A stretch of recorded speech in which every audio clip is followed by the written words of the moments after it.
Should I put it on the desktop, do you think? Yeah. Put it on there.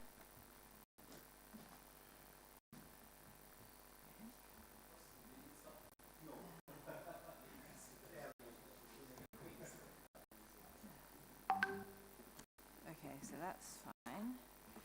Now,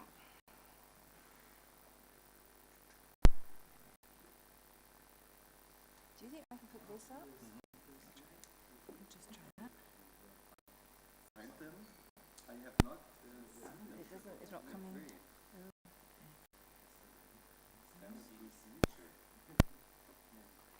So it's in Männer. It's Rajae, Khaloufi. Okay. It's online. And then we have Amran.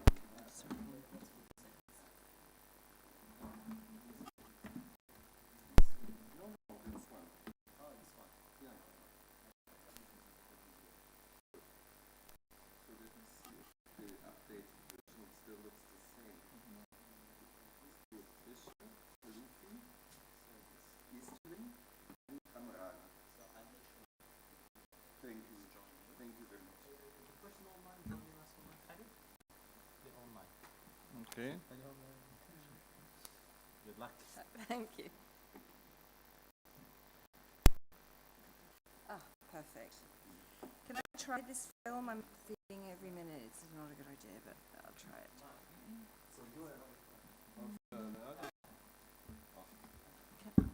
Test 1 et 2. Le débarras le système.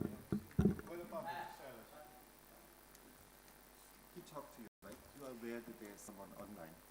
Good. Oh, can I just, oh, don't go. I just want to see if this works, but, and how I go between the two. Oh, it's gone. Okay. Oh. And I won't read the bios. Then Yeah, it's just no. fine. Oh, it's really, it's a different, it's a different screen. It's interesting. Vimeo.com.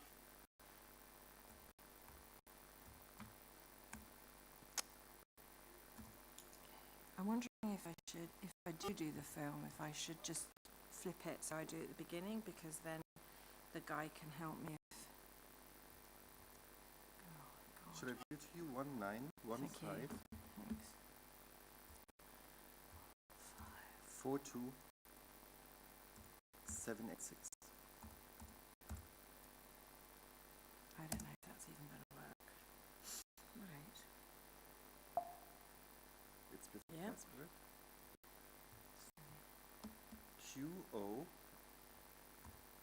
QOS 201.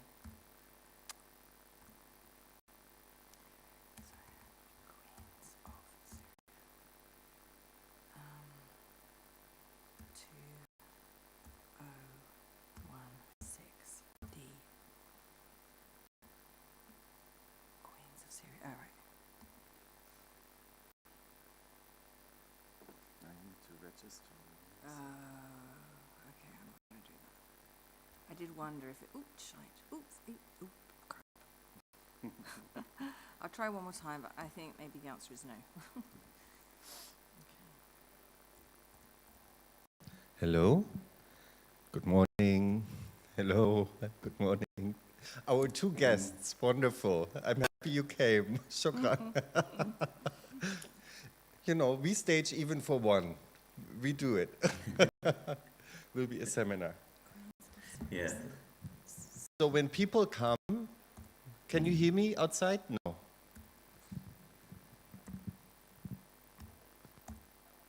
I can hear. Good morning. Hello. Doing great job. Thank you.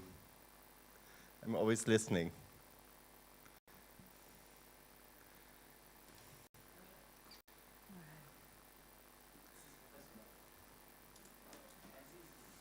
Oh, perfect. Good. Good morning. So nice to meet you. Hello.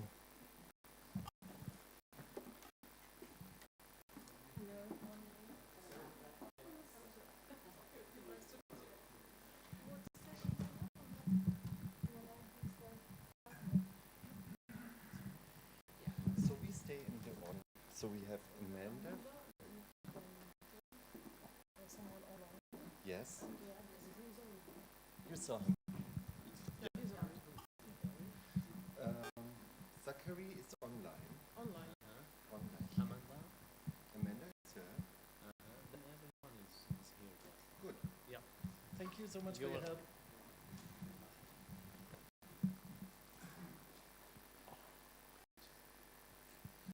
So it's Rajae Khaloufi.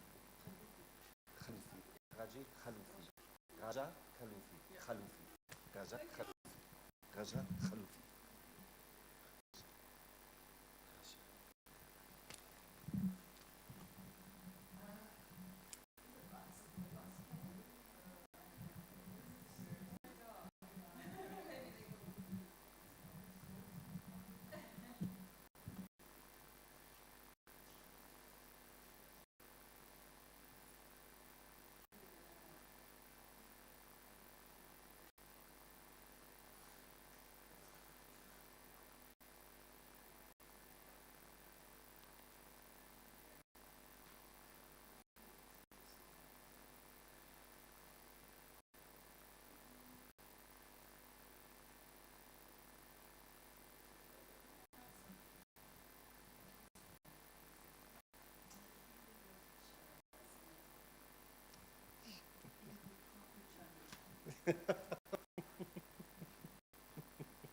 You have a talent to create this, you know, like keep the expectation up.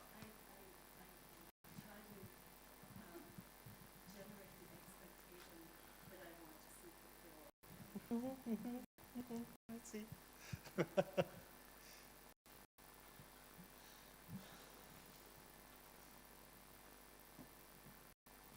video. The video, he says he could help you with the video now. It's not working. Okay. And the online person is there?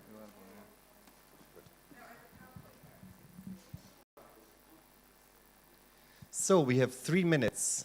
3 minutes. You could go and use the restroom, you could, you know, chat, have a cigarette, but in 3 minutes we start. Good?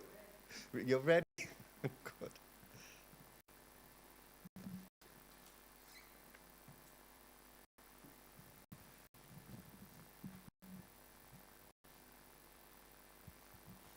Zachary, can you hear me? Yes, I hear you clearly. Yes, and you're very well visible. Good. Perfect. Yeah. On the stage. Awesome. Awesome. Yesterday we already had some online presentations, and there was the case that the colleague who was doing it was a little bit too quiet. You know, so Okay. try, you know, you're speaking for an audience in a big room, so really try to, you know, speak up. That would be nice. Yes, I will. Thanks. Perfect, perfect. We're looking forward to it. You are in the third position. You saw it on the program, right? We will go as the program says. Okay, that's fine. Good? Good.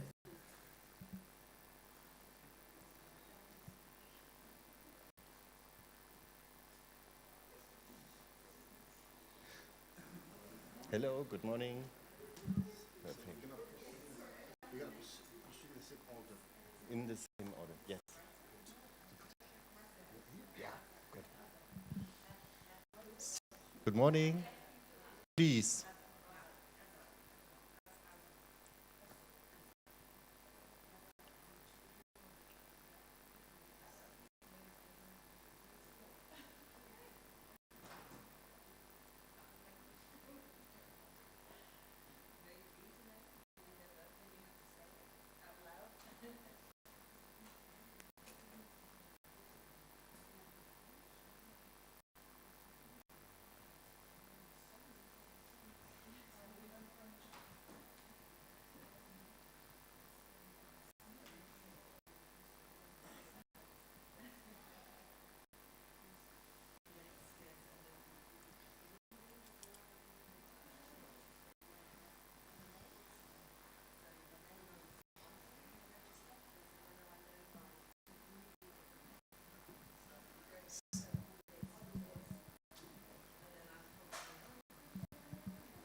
Wonderful. Good morning.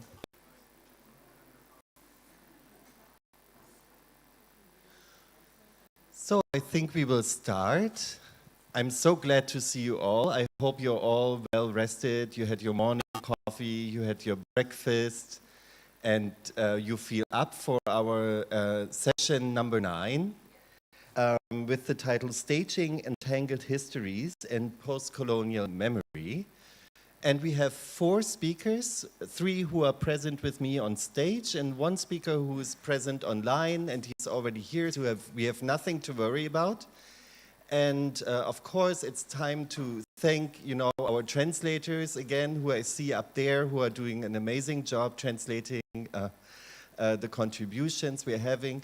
Thanks to the organizers for our food and this amazing place where we can have our exchange. And so, without much further ado, let me come to introduce to you our first speaker this morning. It's Amanda Stuart Fisher from the Royal Central School of Speech and Drama in London. And her talk will be on decolonizing the practices of care, staging solidarity, collectivity, and forced migration in Queens of Syria. And you can find all the, Yeah, I've lost the... and you can find all the short biographies, of course, in your program. I'm not going to read them all. So, Amanda, the floor is yours, and we're looking forward to your presentation. Thank you. And thank you very much, Torsten. Thank you also to Khalid Amin for and the organising committee for inviting us to this wonderful venue and for all the kind hospitality we've received. Yes, I also thank you to the translators who's been making dialogue possible. The paper I'm presenting today is part of a wider project, so I'm really keen to hear some feedback as I develop that moving forward. I had a film, but it doesn't work, unfortunately, so there we go. Okay. Drawing on elements of the classical Greek tragedy, The Trojan Women by Euripides, Queens of Syria is an all-female production that toured to UK theatres in July 2016, incorporating testimonies and memories of lived experience of forced displacement and life during and before the war in Syria. The project originated at a refugee camp in Syria, where the renowned Syrian director, Omar Abu Sada, worked initially with 60 refugee women, using Euripides' play in an initiative that was structured as a therapeutic project. Queens of Syria was created at the height of what at the time was called the refugee crisis in Europe, a period when an unprecedented number of people fled their homes in Syria and Iraq due to war and persecution, seeking refuge in neighbouring countries and in Europe. Unlike other more high-profile projects such as The Jungle by Joe Robertson and Joe Murphy, which also address this moment of so-called crisis, but use professional actors, Queens of Syria, directed by Zoe Lafferty, adopted a very different approach because it was created and performed by a group of Syrian women who had travelled from Jordan under special visas in order to be part of the production. The play makes use of direct address, and in the second half, one of the women turns to the audience and articulates the existential impact of losing her home and being labelled a refugee. Should I be ashamed because there is a civil war in my country, she asks. Are they going to call me... Oh, it's not working. Are they going to call me a refugee forever? Is there any way I can get the PowerPoint working? Doesn't work, no. Is the guy able to come? Sorry.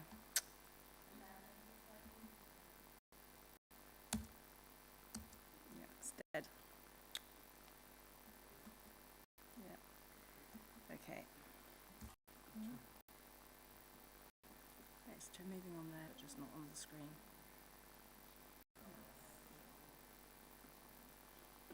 Thanks, Carmen. Thank you. Thank you. Okay. Thank you. Sorry. Great. Should I be ashamed because there is civil war in my country? Anwar asks. Are they going to call me a refugee forever? It is a poignant reminder of the importance of care in the context of displacement and war, while also drawing attention to the personal costs of becoming a refugee and the negative connotations of the care displaced persons receive. Here and in other parts of the play, the audience gains some insight into some of the negative aspects of care. For in the context of migration, care, as the play examines, quickly becomes a form of biopolitical control. Receiving care, in other words, means surrendering one's agency and autonomy. In this paper, I want to draw on an analysis of Queens of Syria in order to trouble and decenter some of the normative assumptions underpinning care and performance. Like the field of care ethics, much of the scholarship addressing care and performance foregrounds perspectives of care rooted in the global north, and I'm interested in thinking about what a decolonized account of care and performance might disclose. This process of decolonizing involves the decentering of the privileging of Western epistemologies with conceptualizations of within the conceptualizations of the caring encounter. Taking inspiration from the transnational feminist Chandra Mohanty, the project of decolonizing care and performance, I suggest, also engages with what Mohanty has described as a form of emancipatory collective practice, which initiates a rethinking of what Mohanty describes as patriarchal, heterosexual, colonial, racial, and capitalist legacies, and using this to critique and decenter how the giving and receiving of care has been conceptualized in performance. Scholarship addressing performance and care has tended to focus on the affective and aesthetic dimensions of caregiving. James Thompson's research, for example, develops an account of the aesthetics of care that foregrounds the embodied, interdependent, and sensory aspects of giving care, positioning the aesthetics of care as a sensory schema, which he articulates as a form of purposeful beauty. Thompson's writing in this area privileges the act of giving rather than receiving care, and like many care ethicists, he positions caregiving as a dyadic structure that sediments and separates the giver and receiver of care. In Queens of Syria, this form of dyadic relationship is replaced with structures of collective care and performed solidarity. Care for one another becomes a distributed and radical practice that stages a mode of resistance to humanitarian forms of care, which often reproduce structures of helplessness and powerlessness. In this sense, there is a resonance with Sarah Manawaz's account of Islamic care-based theories, in which care is not imagined through a mother-child dyadic, but through mutually sustaining relational dependencies in which care emerges as, quote, nested interdependencies, end of quote. In an article that draws on research undertaken with refugees at the Za'atari camp in Jordan, Syrian scholar Rajae Al-Haouass draws attention to how Syrian women refugees are often excluded from debates around migration in the media. Despite being a main segment of the Syrian uprising, she argues, the representation of Syrian women in global and social media contexts has been, quote, dominated by an image of a powerless female Syrian refugee robbed of their agency, and constricted to a representation of a single faceless victim/woman, end of quote. This image of victimhood becomes further sedimented through the structure of humanitarian forms of care, which, as Lisa Malky argues, ends up reproducing the systemic silencing of persons who find themselves in the classificatory space of refugee. While humanitarian interventions are informed by values of care and compassion, these processes also objectify refugees, reproducing the binary relationship in which the giver of care has power over those who are the care recipients. In this sense, while many theories of care foreground the affective and aesthetic dimensions of such encounters, the lived experience of refugees disrupts such thinking, drawing attention to a dialectics of care and uncare in this context, and reminding us, as Maria Puig Belacasa argues, that while care can feel good, it can also feel awful. It can do good, but it can oppress. Through its staging and dramaturgy, Queens of Syria presents a powerful counter-address to such images of passivity and victimhood. Drawing on shared and individual memories of family life in Syria, the women's dream for their future, the play moves between collective and individual losses and explores what Puig Belakaza describes as the ambivalent terrains of care, while care for oneself and one's community emerge as forms of solidarity and resistance. In this way, the performance rejects narratives of pity and stages forms of collective mourning that are politically charged and which address a form of radical care. By thinking of care as radical, I'm drawing attention to how care operates in the play, both as a form of resistance and a mode of survival. I borrow here from the Islamic feminist Noor Ghazel Aswad, who describes radical care as a praxis of radical politics, providing hope to those who endure precarious worlds. Radical care, Aswad argues, is that which connects people and what becomes the, quote, affective connective tissue between an inner self and an outer world, end of quote. To unpack these ideas in relation to Queens of Syria, I want to explore two elements of the performance. Firstly, I examine the play's use of Euripides' chorus and how this stage is a form of care as mourning. Secondly, I focus on a moment of direct address when Reem, one of the participant actors, challenges the audience to rethink the concepts of care, how the concepts of care operate in refugee discourse, becoming a form of biopolitical control and oppression. Queens of Syria opens with a potent moment of choral speaking, when the 13-strong cast take on Poseidon's opening speech and address the suffering of the women of Troy. The women perform the lines in Arabic with subtitles in English, presenting a visceral opening that uses Euripides' account of the violence of war and layers this within the experiences of the women before us, who have been forcibly displaced as a result of the Syrian war. In an interview with Zoe Lafferty about her experience of directing the play, she reflected on the importance of the choral elements of the piece and how the formal structure imposed by Euripides' text created a structure of support within the creative process.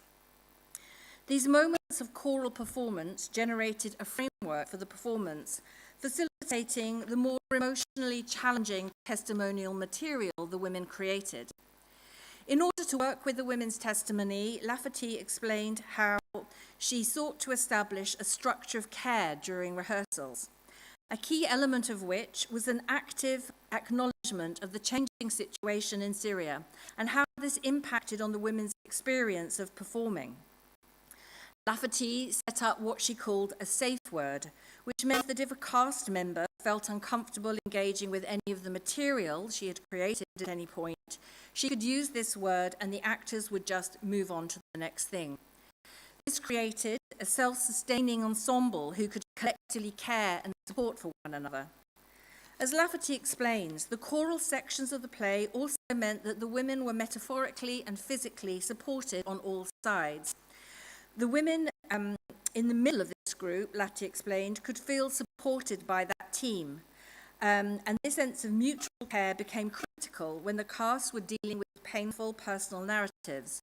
For example, in the play when Riham tells the story of Hossam, her 20-year-old cousin who was kidnapped and brutally killed. As Riham tells the story of what happened, she describes how everyone in the family gathered around Hossam's mother as the men started crying and moved by how she was mourning her son. As this moment was being theatrically created, the women instinctively gathered around Riham, saying Amen, and supporting Riham on all sides as she sings a lament to her cousin. The anthropologist Paul Connaughton draws attention to how processes of mourning are associated with practices of care. The verb to care, Connaughton explains, used to have a meaning now declared obsolete, namely to mourn. The ritual of mourning, then, can be understood as a performance of care. To mourn is to enact a form of care for the person who was cherished and is now lost. To mourn is an act, But mourning is also about caring for oneself and one's community. It is through the act of mourning that we are able to navigate the transitionary journey from the immediacy of loss towards a form of grieving and to a life that must be lived without this person within it. Freud distinguishes the process of mourning from melancholia, arguing that while the two conditions share some of the dynamics and similar negative feelings, unlike melancholia, we do not view mourning as pathological. Rather, mourning, as conceptualized by Freud, is a labor of care undertaken with volition. Acts of mourning also have important social and performative elements. Social rituals are constructed around practices of mourning to enable the bereaved to be acknowledged as such, opening up spaces of solidarity and a collective means of sharing in these processes of grieving. Acts of mourning can also become sites of resistance. The act of burying one's dead and communally gathering and lamenting the loss of life can take on a political dimension, particularly when such acts are undertaken at a time of political oppression, when even the act of gathering at a funeral ritual is forbidden or becomes a site of potential threat and danger. The notion of mourning as both care and resistance emerges in Queens of Syria, particularly through the chorus's performance of Hecuba's lines, which laments the losses of the Trojan women. It's also present in the moments where the women gather together to remember family members and loved ones who've been killed as a result of the Syrian war. When the women gather around Riham, carers' mourning becomes a performance that is self-sustaining, radical, and multi-directional. For caring in this context is directed simultaneously by the ensemble towards Hossam, who is lost to Riham and her family, but also to Riham and the other Syrian women on the stage beside her, who actively mourn with her, remembering their own losses. This becomes a radical moment of care, I suggest, because it seems to reach out and bring together all of those who have lost their homes, their country, and who must endure the continual losses of this ongoing conflict. By describing this as a radical care, I draw on Hobart and Nice's work in this area, who articulate a radical care as necessary, quote, for collective survival within a world that renders some lives more precarious than others, end of quote. There is also a resonance here with Aswad's theorization of a radical care that resists, quote, co-option and appropriation by neoliberalism, always advocating for solidarity rather than charity, end of quote. This rejection of a discourse of charity is reflected in the second moment of the play I want to examine, which is a speech made by Reem, which comes shortly after Riham's lament for her cousin. It's a moment where the tone of the play shifts, as Reem takes the microphone and addresses the audience in English. In this moment, rather than being observed by the audience, Reem and the other women become the spectators. As the women gather around Riham singing a lament, Reem comes forward and helping Riham to her feet, she turns to address the audience. We are not here to entertain you. I have an anger and a message to pass to you. We come from the Troy of this age, or even worse. A huge crime hasn't stopped for 5 years, a crime which made humanity fall. Everyone wants to join in like it's a video game. Everyone wants to bomb our home, but no one wants to accept us in his home, even temporarily. Only the sea opened his arms for us without preconditions. We lost our homes. We've been killed now and in every moment, but the most miserable point is that it's become normal. How did killing people become normal? Shame on you. I'm so tired of asking why. Who even cares? In this speech, Reem draws attention to the precarity of care as it is staged within the biopolitical state structures of the global north, highlighting how a care built on compassion means that care for the other ultimately becomes an empty and selective gesture, whereby some lives and some forms of suffering are deemed more worthy than others. This speech stands in sharp contrast to the moments of choral speaking, where the women stand and mourn together. By stepping out of the chorus, Reem invites the audience to engage with her as an individual and acknowledge her anger. It is a moment that has caused some contention with other scholars. Theatre scholar Liz Tomlin, for example, has argued that in this moment the space is closed down because, Tomlin says, quote, "The global politics of the war and the responsibility of the world to welcome the refugees and heed the call for restorative action are not given a critical space which would allow the spectator to reflect on and thoughtfully respond to such a call." I would suggest, however, that this moment of direct address is not really a call for restorative action. Rather, it is a performative moment of defiance, one that refuses the migration policies developed in the global north designed to keep out those from the global south. It also prizes open the dialectics of care in this context, for instead of attending to the affect of caregiving, Reem stands before the audience calling not for compassion but for justice. It is through these moments of direct address and the collective performance of mourning that Queens of Syria decenters normative conceptions of care. In so doing, the production initiates processes that decolonize care theory, reimagining the giving and receiving of care not through the perspective of a global north subject, but rather through the collective words of Syrian women. To borrow again from Noor Ghazel Azwad, the play, I suggest, stages care as a form of solidarity and conviviality, opening up collective acts of, quote, being with others in a multicultural and heterogeneous world, end of quote. In this way, Queens of Syria creates a space where the women can speak out and be recognized, not as silenced, faceless victims, but as queens of their own lives.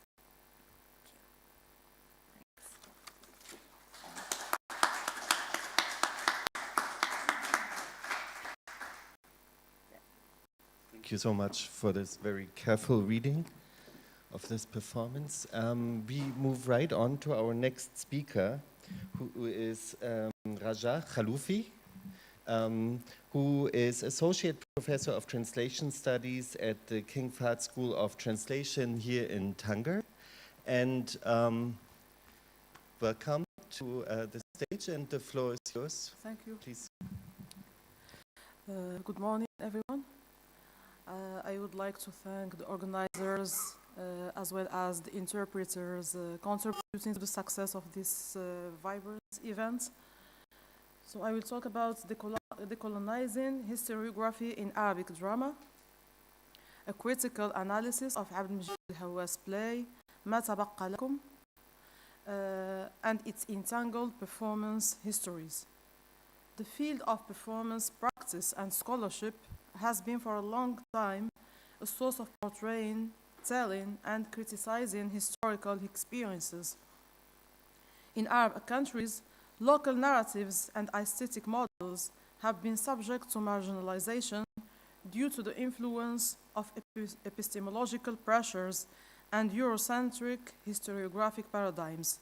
Therefore, the productions of artists and scholars working within the Arab theatrical sphere faced what Bernasconi terms as a double bind, resulting from misjudging their works for stepping away from conventional Western paradigms or for over-adhering to these dominant patterns. Within this controversial context, decolonizing performance historiography becomes primordial for dismantling hegemonic models and recovering silenced voices. To efficiently enrich this conversation, we will apply a methodical analysis of Abdemajid El Haouass' adaptation of Ghassan Kanafani's novel, ما تبقى لكم, translated as All That Is Left to You. El Haouass' play is a rewriting of history from below, a decolonial historiographic experiment intertwining the Palestinian traumatic histories of the Nakba and Naksa with Kanafani's own testimonies. El Haouass writes and presents the performance in the form of rich fragmented scenes and sounds, a highly symbolic dramaturgy that transcends a mere direct stage translation.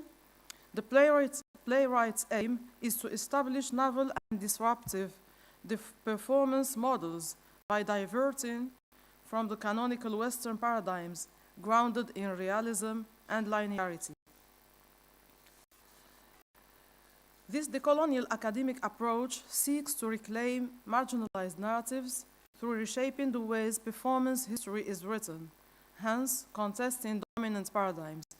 This decolonizing of performance historiography could be namely achieved through a systematic revisiting of those conventional models. El Haouass production initiates a significant debate within this context. The performance's dramaturgical techniques embody Minolo's concept of decolonization. In, quote, the third world, where the social sciences do not necessarily have a home, and where opening the social sciences becomes more problematic as the colonial difference comes into the picture. End quote. Minolo emphasizes the idea of decoloniality in the realm of social sciences, as he calls for restructuring and decolonizing the social sciences and philosophy, which seek to produce, transform, and disseminate knowledge that is not dependent on epistemology of North Atlantic modernity. El Haouass' work exemplifies this decolonial shift by transcending mere inclusion to actively craft novel methods of writing history from below, hence defying the characteristic coloniality of traditional historiographic practices. A central concern is what Bernasconi describes as a double bind, often encountered by non-European scholars and artists. Quote, either African philosophy is so similar to Western philosophy that it makes no distinctive contribution and effectively disappears, or it is so different that its credentials to be genuine philosophy will always be in doubt. End quote. This epistemological predicament extends in various ways to performance studies, where dominant Eurocentric theatrical frameworks and narratives foster scholarly and artistic conformity to their norms. El Haouass' adaptation of Ghassan Kanafani's novel ما تبقى لكم represents an adequate case study that corresponds to the theoretical urge for a decolonized performance historiography. Staged by the Moroccan company Théâtre Aphrodite, the production adapts Kanafani's realistic and conventional Palestinian novel to Moroccan Arabic for an Arab festival audience. Kanafani's narrative is a canonical text of Palestinian resistance literature written between the Nakba of 1948 and the Naksa of 1967. Premised on a non-linear narrative scheme, the novel revolves around the siblings Hamid and Mariam, trapped in Gaza and haunted by an invasive sense of shame, accentuated by Mariam's relationship with Zachary, who informed the occupying authorities about a fellow citizen committing an act of treason. The death of their father in war and their mother's migration to Jordan further catalyzes their ordeal, especially as Hamid flies across the desert to find their mother and escape the relentless sense of shame. Mariam ultimately decides to kill Zachariah because he intended to abort her unborn child, whom she named Hamid as a name symbolizing all that is left to them. Adopting a dramaturgic network mirroring Kanafani's narrative, El Haouass' production operates within the central tensions investigated in the works of Mignolo and Amin, the negotiation between local epistemologies and hegemonic, global, often Eurocentric theatrical frameworks. The play's very conception exemplifies Singleton's observation that, quote, the roots of culture are superseded by the roots of culture, end quote. Singleton's idea presents such acts of South-South cultural interweaving as a purposeful relegation of Western-centric intercultural models, deepening the sharp divisions as explained by Fisher-Leach. From this angle, Kanafani's narrative departs from conventional dominance pattern. It is characterized by a stream of consciousness technique influenced by William Faulkner's novel *The Sound and Fury*. which ruptures the linearity of narrative time and fuses the internal psyches of characters with the external trauma of displacement. The novel's non-linear psychological and poetic nature embodies what Behjaji identifies as primary dramaturgical challenge, that is to say, how to theatricalize a narrative that occurs in the real world as well as in the fictive characters' consciousness and psyches. From the very onset, the intent of the performance is implicitly announced through a unique split stage, which is not a mere backdrop, but a vital dramaturgical element, a concrete signal of the Palestinian psyche and trauma. The foreground, akin to a domestic space with a table, chairs, and white curtains, is ironically suggestive of an intimate, peaceful sphere of a family. This familial atmosphere is instantly disturbed and fragilized by the constant interference of the abstracted background and an ending desertscape dominated by a large metal grid gate. This grid is a multi-layered evocation of the checkpoints, fences, and barriers that physically lock up the Palestinian population in a large prison. It is an abstract representation of the existential and historical restraints of the Nakba, a situation of being perpetually confined behind bars, even within one's own home. The grid is a physical embodiment of the coloniality shaping the Palestinian cause, or what Mignolo identifies as border thinking. This border existence is well exemplified by the characters, particularly Hamid, who remains situated on this border through his perpetual oscillation between staying home and migrating to escape the burden of shame and oppression in an attempt to reunite with his past peaceful life represented by his mother. The character's reality is shaped by this tension between the intrinsic desire for a stabilized life, the home, and the inevitable reality of violent colonialism and displacement, the grid and the desert. Themes of the coloniality are conveyed throughout the performance via diverse, nuanced, and defined means. The spectral presence of the author Ghassan Kanafani through a projection on the background screen is one of these crucial methods. Kanafani provides a testimony that transcends mere decorative purposes as it buttresses the very methodological foundations of the production. This tacit decolonial discourse is reinforced by juxtaposing and intermingling the family home in the background with the politicized background as Hamid explodes with fury over Mariam's talk of love. Hamid asks his sister reproachfully, reminding her and the audience of the Palestinian history of trauma and displacement. Do you want to wipe the blackboard? Simultaneously, the background proliferates with historical footage of the 1948 Nakba. Scenes of war, Palestinians escaping the atrocities of occupation, and ships loaded with settlers arriving at Palestinian ports. This interference is violent and intentional, aimed at amplifying the character's engagement in the decolonial theme. It is not a detached historical presentation, it is a vivid background, embodying the forceful return of the repressed historical realities into the fiction.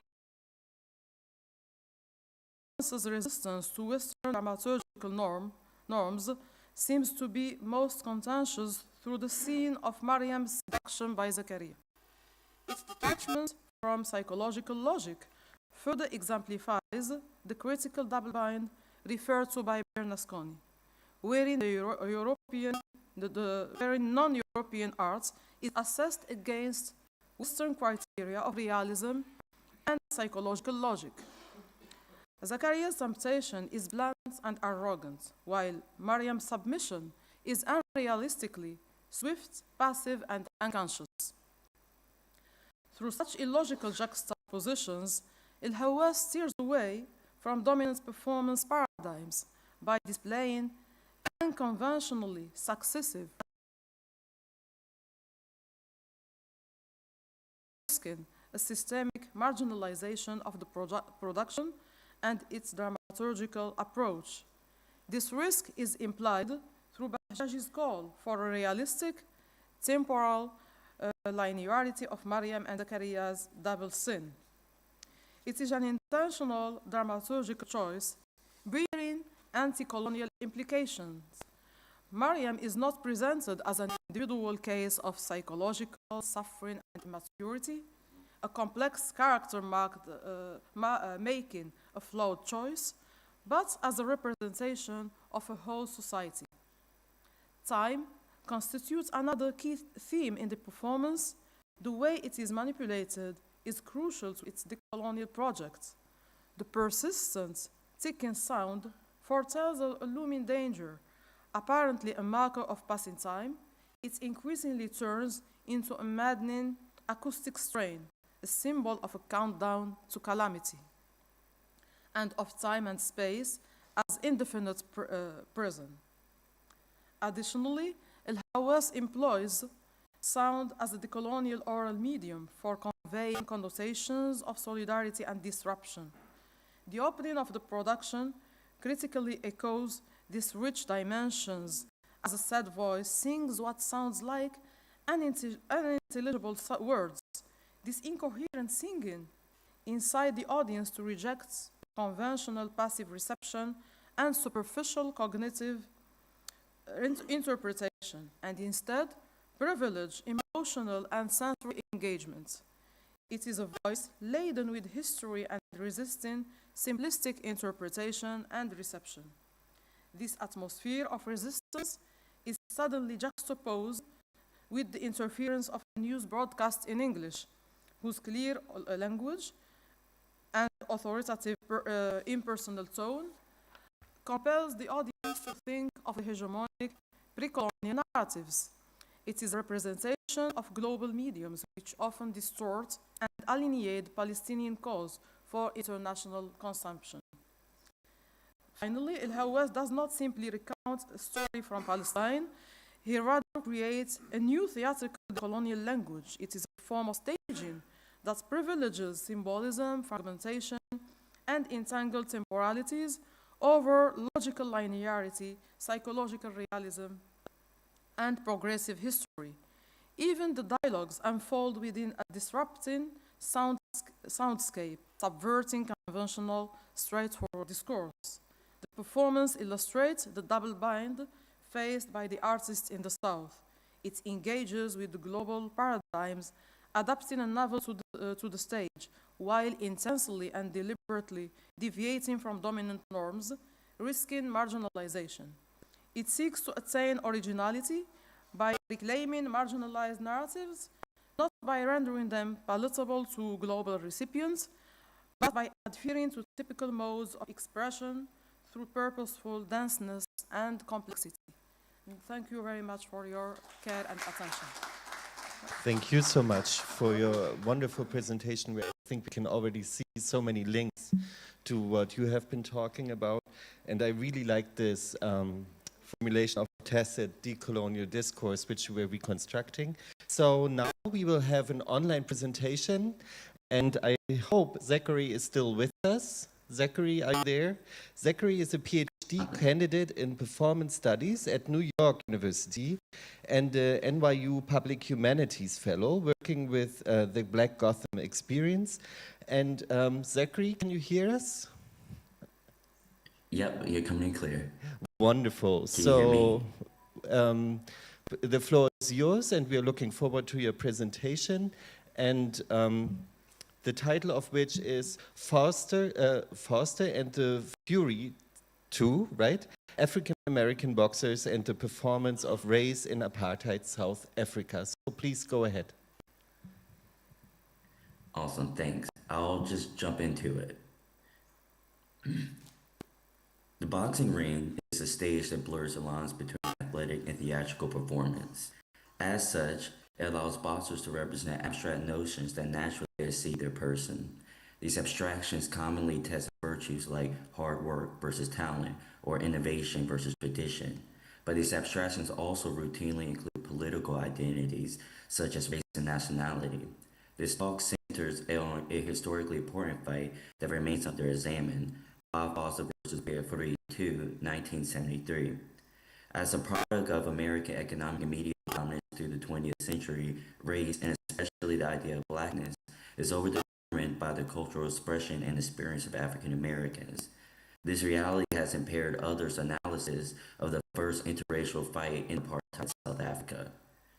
Though Foster versus 42 is understandably interpreted as the National Party's failed attempt to legitimize its racial politics through boxing, with American commentators tending to convey this through the cultural anachronism of the white hope figure, this tantalizingly simple explanation obscures reality. This talk resolves that allowing the rematch between Foster and Fareed to take place in South Africa was a calculated measure meant to counter international organizing against apartheid, thus further securing white minority rule in the country. However, it also finds that despite the systemic violence that defines the circumstances of the fight, Foster and Fareed were able to preserve a personal conflict thanks to the intimacy of the ring. In 2014, the 72-year-old Bob Foster was asked in an interview about his experience growing up in Albuquerque, New Mexico. Quote, "I was raised up in the South Valley. It was nice growing up, you know. It was as much racist stuff as there is now, man. This place, you know, is terrible, you know. We got along real good with the Spanish. We called them Spanish, but I guess they prefer to be called Mexican, you know.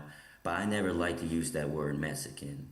It's like using the word nigger as far as I'm concerned. You know what I'm saying?" The interviewer goes on to ask how fighting at the height of the civil rights movement affected Foster's career. Foster responds simply, "No, that didn't bother me at all." He refers to the fact that he moved to DC to join the army at 17. "We didn't have that stuff in DC then. You could walk in a restaurant. They didn't take you around back." When I watched the interview, the way Foster seemed to describe race as a non-factor in his early life and career struck me as strange. Perhaps he had misunderstood the question. After all, wasn't Foster the man who integrated South African boxing? Universally recognized as an all-time great of the light heavyweight division, many fans regard Bob Foster as the hardest-hitting 175-pounder ever. His resume, including 14 title defenses, is undeniable. He did not achieve this easily. Foster had a tumultuous career marked by disputes with the sanctioning bodies and overshadowed by the personalities in the heavyweight division. After a stellar amateur boxing career, Foster turned professional in March of 1961. The early stages of his career saw Foster regularly trying and failing to successfully move up to heavyweight while dominating his natural weight class.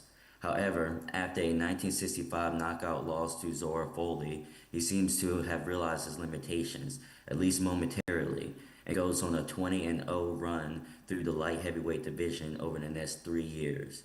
The streak includes his true coming out party, his 1968 World Light Heavyweight Championship winning performance against Nigeria's Dick Tiger. 2 years after becoming a champion, Foster takes on heavyweight champ Joe Frazier. Despite being a small heavyweight, Frazier's punch was still too big for Foster, as Smoking Joe flattened the deputy sheriff in a 2-round beatdown. It took Foster less than 4 months to return to the ring. He made 7 title defenses over the next year and a half, including the 1972 Fight of the Year, a 14th round knockout of Chris Finnegan. After this, he challenges Muhammad Ali. Foster gave a 40-pound weight advantage to Ali and paid for it. He's badly beaten, knocked down 4 times in the 5th and twice in the 7th round. Foster succumbs to his thrashing in round 8. Foster was a proud knockout artist. This attitude meant that after a demoralizing knockout against Ali, he was eager to put distance between himself and that performance. It would be all the better if this could be done with a statement victory at home in Albuquerque. It we cannot confirm every consideration involved in the selection of Freie as an opponent, it is worth noting that race sells is a well-known adage in boxing. After all, just a half year before facing Ali as an opponent, Foster was his co-main act in a card billed as the Soul Brothers versus the Quarry Brothers, where Foster and Ali, the Soul Brothers, faced the biological brothers Mike and Jerry Quarry. No matter the full reason, Freie was the #1 contender who came into the August 21st, 1973 meeting in New Mexico as a 47-fight professional. Freie turned pro in 1966 at the age of 23. Back then, he was known as a street fighter, whom no one recalled running from confrontation, even when weapons got involved. Despite this rough introduction to boxing, trained and managed by Alan and Maurice Toyo, the younger brothers of Vic and Willie, South Africa's first and second world champions, Freie became a scientific boxer. Unlike Foster, he was no knockout merchant. Freie was known to have brittle hands after breaking both in his 5th professional fight. Another incident that affected Freie's boxing style was the death of his sparring partner, Winston Nakawanyana. After Nakawanyana passed out after a sparring session and never woke up, Freie became a points fighter, the tragedy taking away his desire to knock out opponents. In fact, in his career of 52 victories, he only stopped 10 opponents. Articles from the time of Foster and Freie's first fight report a misunderstanding between the fighters, where Freie's Afrikaans accent caused his address to Foster, quote, "Tonight's the night, Bobby," to be misunderstood as the racially derogatory and patronizing "Tonight's the night, boy." According to reports, Foster decided to punish Freie over 15 scheduled rounds rather than knocking him out. A great story on Foster's part, but Freie, despite apparently not hurting Foster very much, was a slippery and rugged customer, and it's just as likely that Foster was simply unable to pin down and put away his man. For his part, Freie reads as bewildered by the incident. The same article notes his apology to Foster at the official fight weigh-in. Quote, "I wouldn't insult the champion." Foster was understandably wary of Freie's feelings towards black people as a white South African. Though it appears that he was not regarded as such by black South Africans, the African American community certainly considered Freie as yet another in a series of white hopes. James Jeffries was the first and most deserving of this moniker. However, the experience of a white boxing community maneuvering openly to recapture the heavyweight crown for the white race has stuck with African American fight fans long after Jack Johnson dashed that dream. Fairly or not, white hope became a designation often attached to white title challengers, regardless of the legitimacy of the challenge or the presence of a willingness to represent a race. However, in this circumstance, due to African American dominance at heavyweight, the light heavyweight division was the apartheid regime's best and only chance to show white dominance on a global scale. This is at least how Freie was perceived by African Americans. The article "White Hope, Eyes Foster" captures the tone of this moment.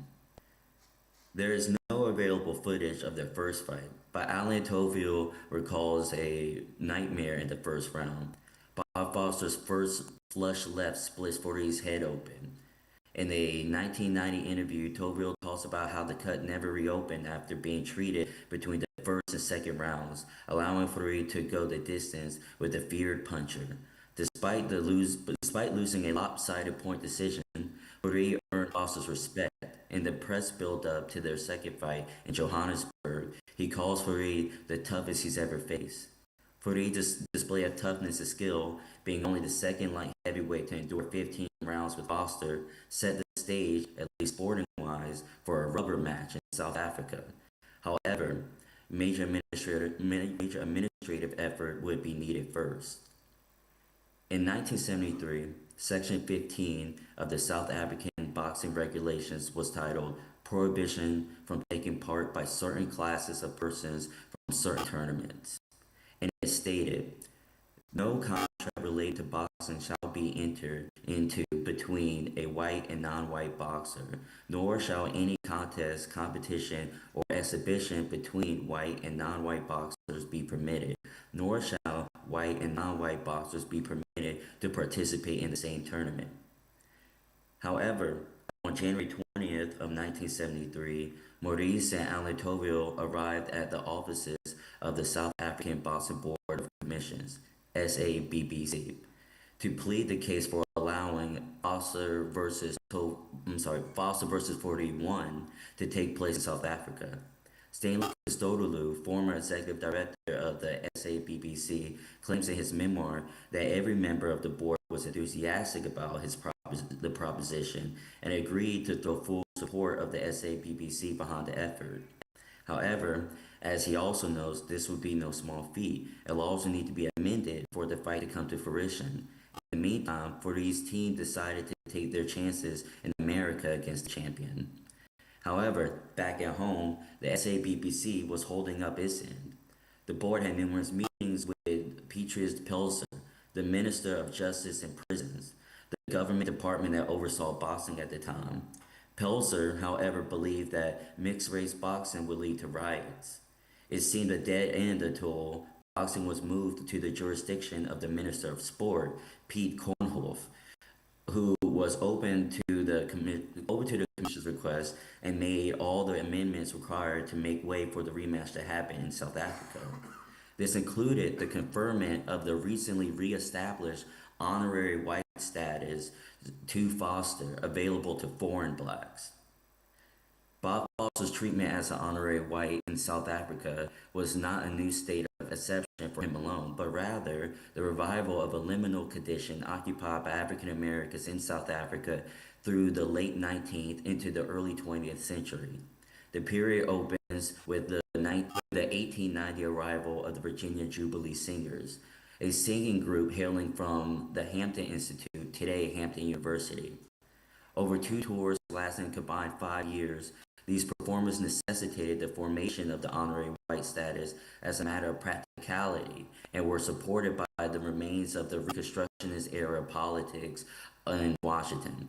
During this period, African Americans were not subject to racial laws in South Africa because of their nationality and were thus honorary whites. However, after Jack Johnson's 1908 defeat of Tommy Burns, the first film to be somewhat banned in South Africa, and the expansion of the Ethiopianism Christian movement, white South Africans increasingly began to see African Americans as potential revolutionary collaborators with the native population.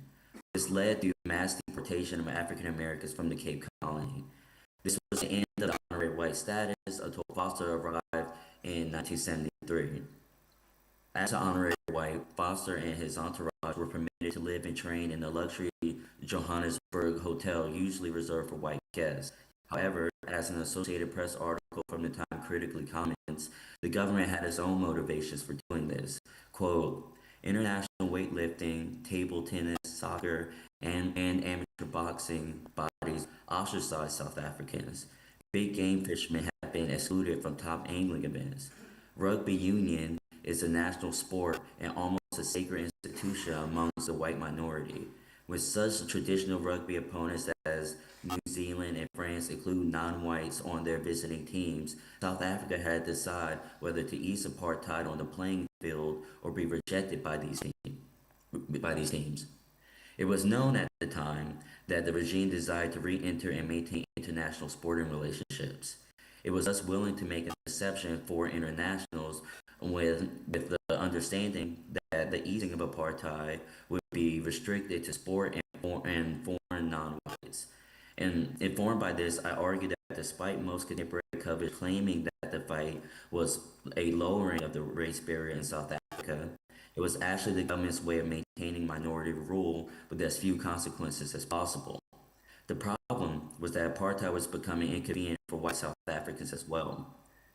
For his part, Freie is not evidence to have held any racial animus or overt support for apartheid. In fact, evidence points to the contrary. For example, in the prelude to the second fight, Freie sought the assistance of a Sangoma at the behest of his black friends and training partners. Foster versus 42 took place on Saturday, December 3rd, 1973 in Johannesburg. In the center of the Rand Stadium stands a boxing ring with blue-gray apron and a blue and yellow ropes and turnbuckles.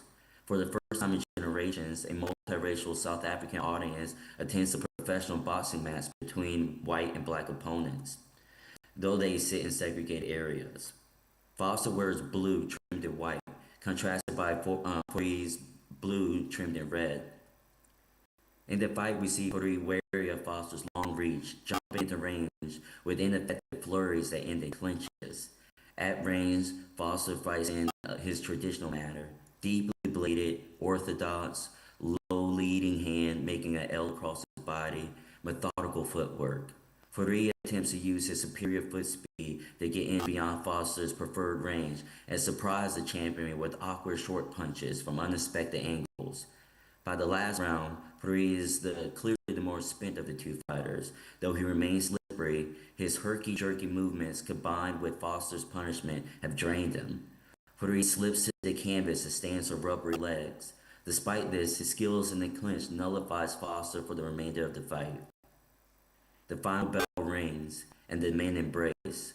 They walk together from the ropes to the center of the ring, with Freie's arms around Foster's shoulder and Foster's around Freie's waist. Foster taps Freie's bottom, and the two decouple as trainers and officials pour into the ring. Re-robed and waiting for a final decision, the two embrace again with smiles. They don't seem to care who's won. They are already overjoyed. Foster grabs Freie in his arms and picks him up at the waist, throwing and catching him while spinning.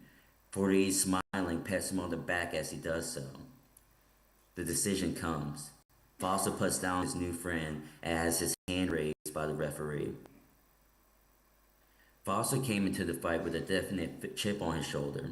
He believed he was underappreciated at home, so his time in South Africa brought a different type of success. More than mere victory and financial compensation, it allowed him to escape the shadow of his heavyweight contemporaries.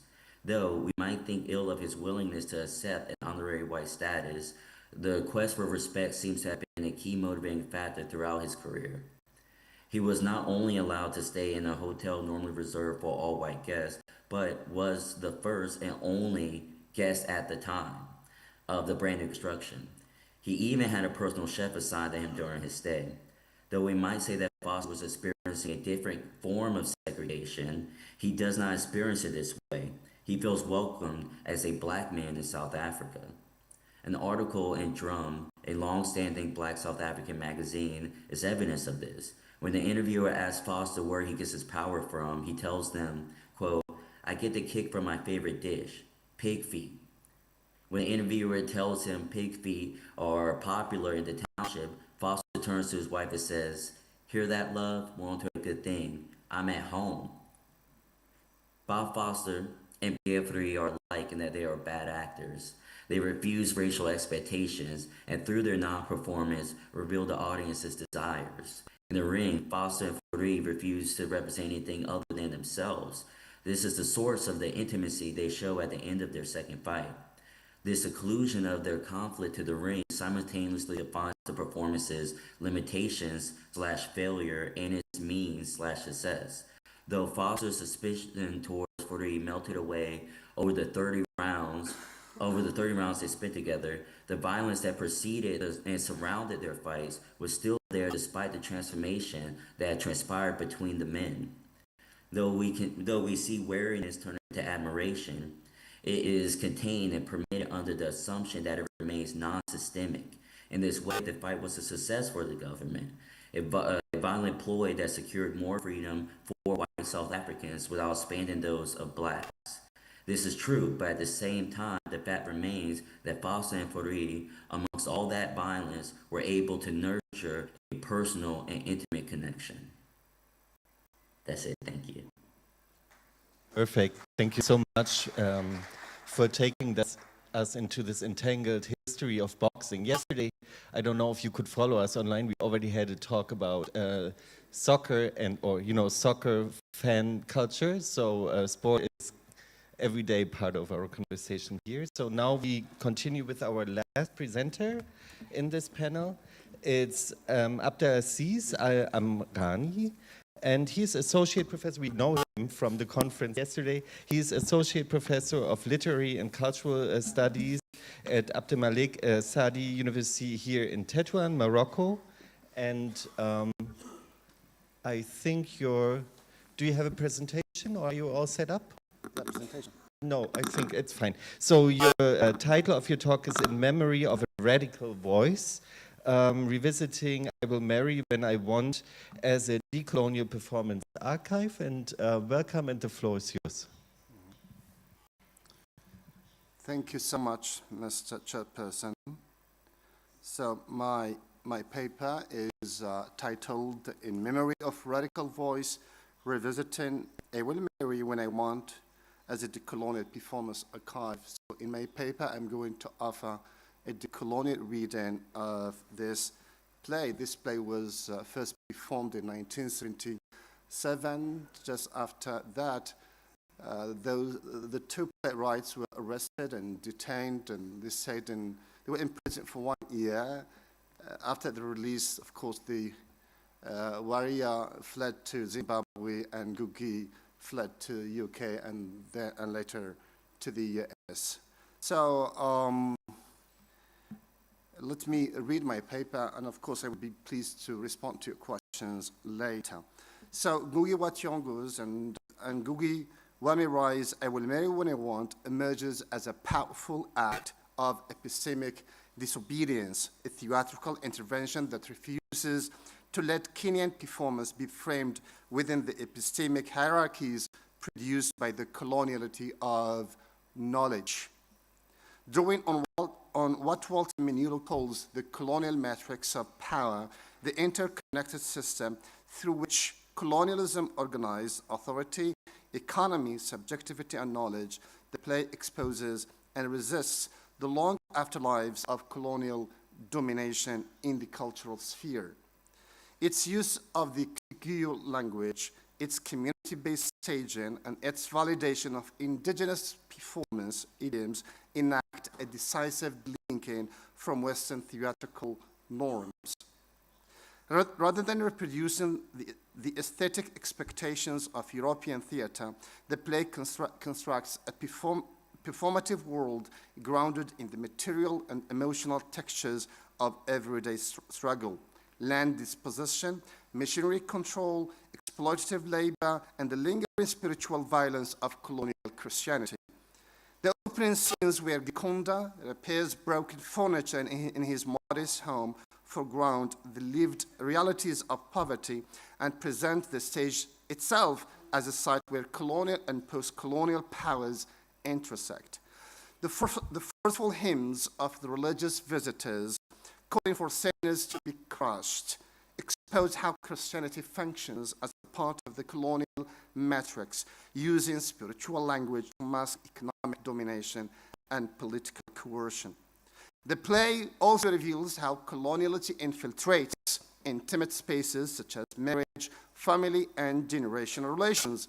Gathuni's declaration that she will marry according to her own will becomes an act of resistance against the moralizing demands of missionaries and the internalized patriarchal norms perpetuated by colonial capitalism.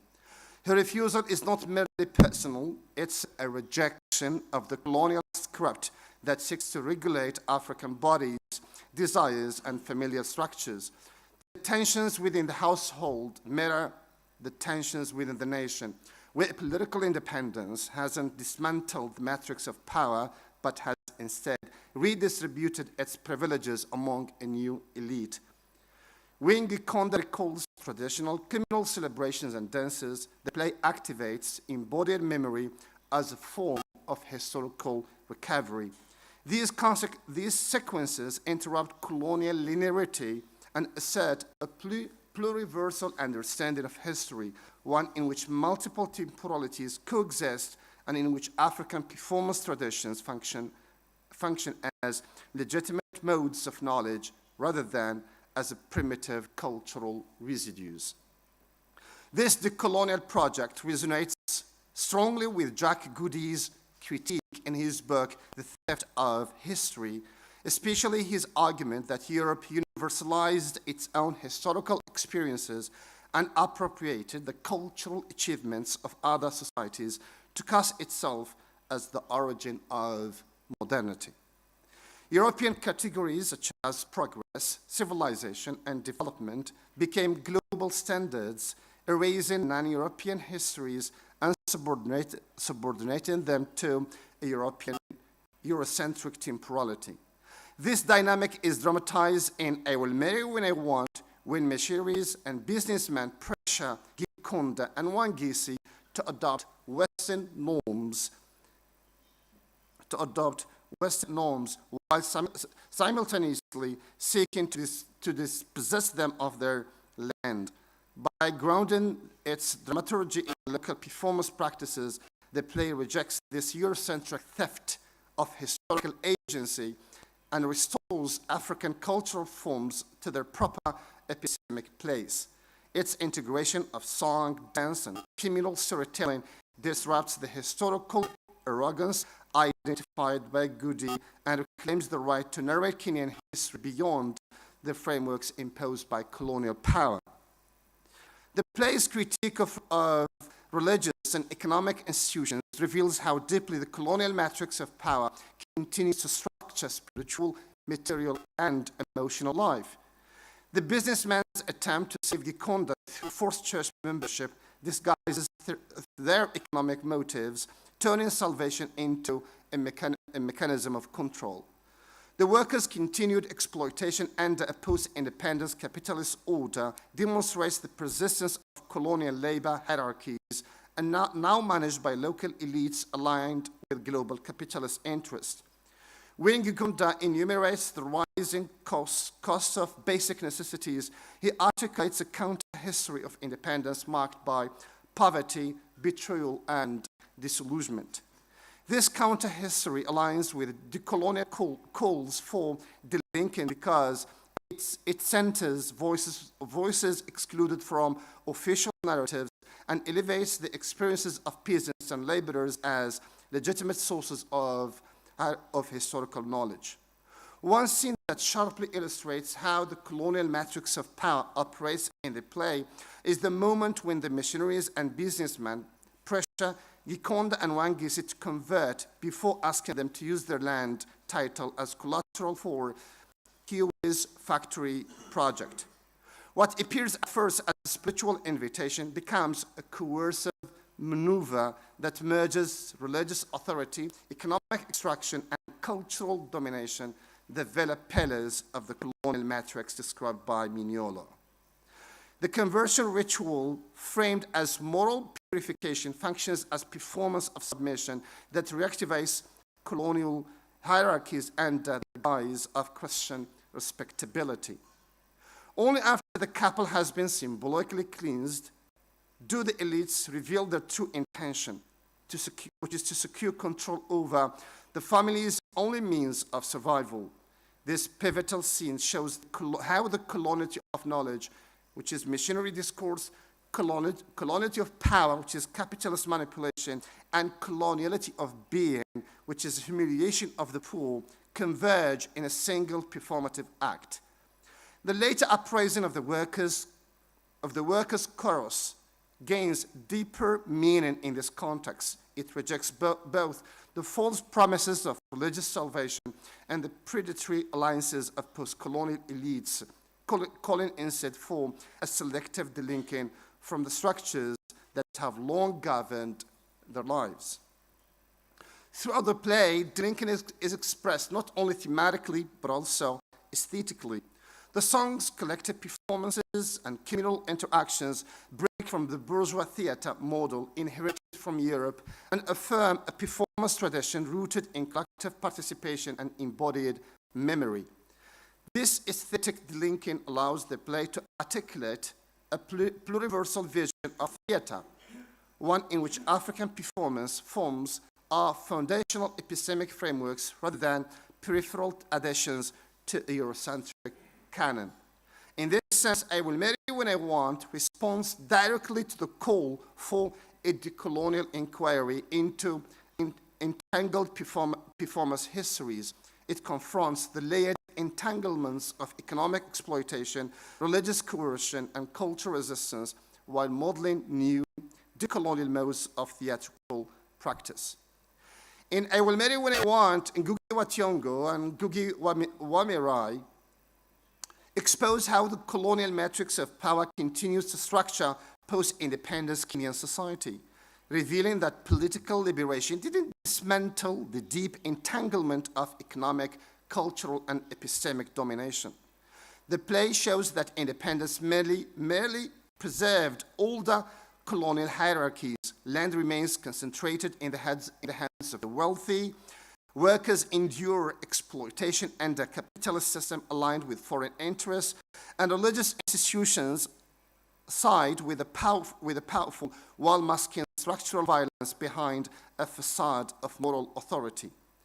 By challenging Western cultural dominance and the coloniality of knowledge embedded in missionary discourse, bourgeois theater aesthetics, and elite ideology, the play uncovers how domination survives through institutions that claim to civilize or uplift.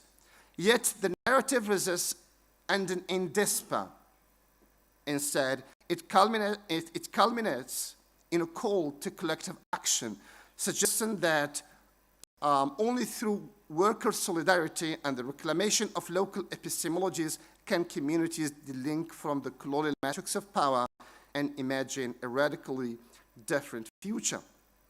The philosopher Claude Lévi-Strauss observed that creativity emerges only at the boundaries where two cultures meet. This insight was echoed within the Islamic intellectual tradition by Muhammad Iqbal, who wrote, I quote, "The Islamic world will not rise again except with an Eastern heart and a Western mind," the end of quote.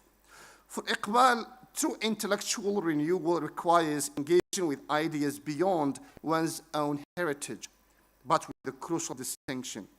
One may borrow an idea superficially, reproducing it without depth, or one may own an idea by reworking it creatively, integrating it into one's own intellectual and cultural horizon. Anyone who confines themselves strictly within the limits of their historical culture condemns themselves to sterility and stagnation. For reform and renewal are incompatible with the mentality of self-sufficiency, passivity, or withdrawal. The vision behind I Will Marry When I Want aligns closely with Muhammad Iqbal's distinction between merely borrowing an idea and truly owning an idea. For Ngugi wa Thiong'o and Ngugi wa Thiong'o do not imitate Western theatrical forms, but critically rework and transform them from within their own cultural and political horizon. Their dramaturgy also resonates with Abdul Kabir Khatibi's notion of double critique, simultaneously challenging both the colonial structures that shaped post-independence Kenya and the internal contradictions within local society that reproduce oppression. This approach echoes Gayatri Spivak's practice of critical appropriation, in which dominant discourses are not rejected wholesale, but strategically reinterpreted and subverted to serve emancipatory ends.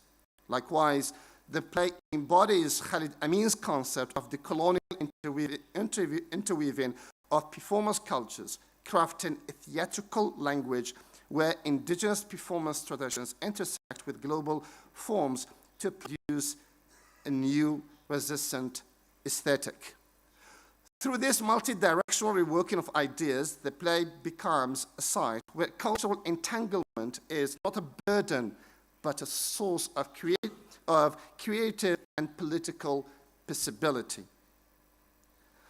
Abdul Hakim Murad, a Muslim scholar and formerly known as Timothy Winter, warns against the tendency to withdraw from or look down upon other cultures, arguing that excessive obsession with cultural purity leads to the impoverishment of the self. He calls this condition the poverty of fanaticism, فقر التعصب. a state in which the fanatic believes he is protecting his own identity, while in reality he is diminishing it. According to Murad, cultures grew through cultural catalysts, المحفزات الثقافية, stimuli that come from interacting with other traditions. Opening to other cultures doesn't merely allow us to learn about them, it also helps us discover latent dimensions within our own culture that remain dormant without such encounters. This insight is vividly reflected in I Will Marry When I Want, wherein Ngugi wa Thiong'o and Ngugi wa Mirai expose how cultural isolation, reinforced by missionary ideology, elite mimicry of the West, and the internalized fear of difference deepens social fragmentation and prevents genuine renewal.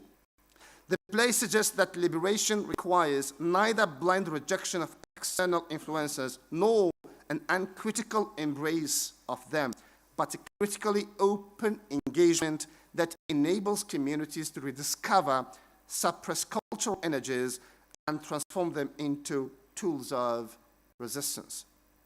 To conclude, I Will Marry When I Want becomes not merely a critique of neo-colonial capitalism, but a decolonial rewriting of performance historiography.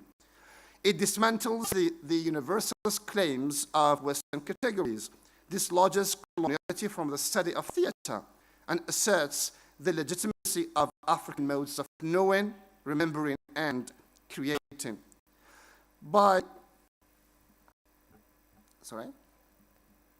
enacting epistemic disobedience and delinking from the colonial matrix of power, Ngugi and Mirai's work performs a historiographic transformation.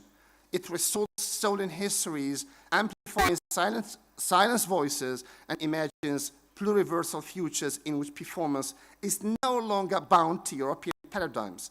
Through this intervention, the play insists that Europe is not the measure of the world, and that human history, including performance history, is far richer, more entangled, and more multiple than colonial narratives ever allowed.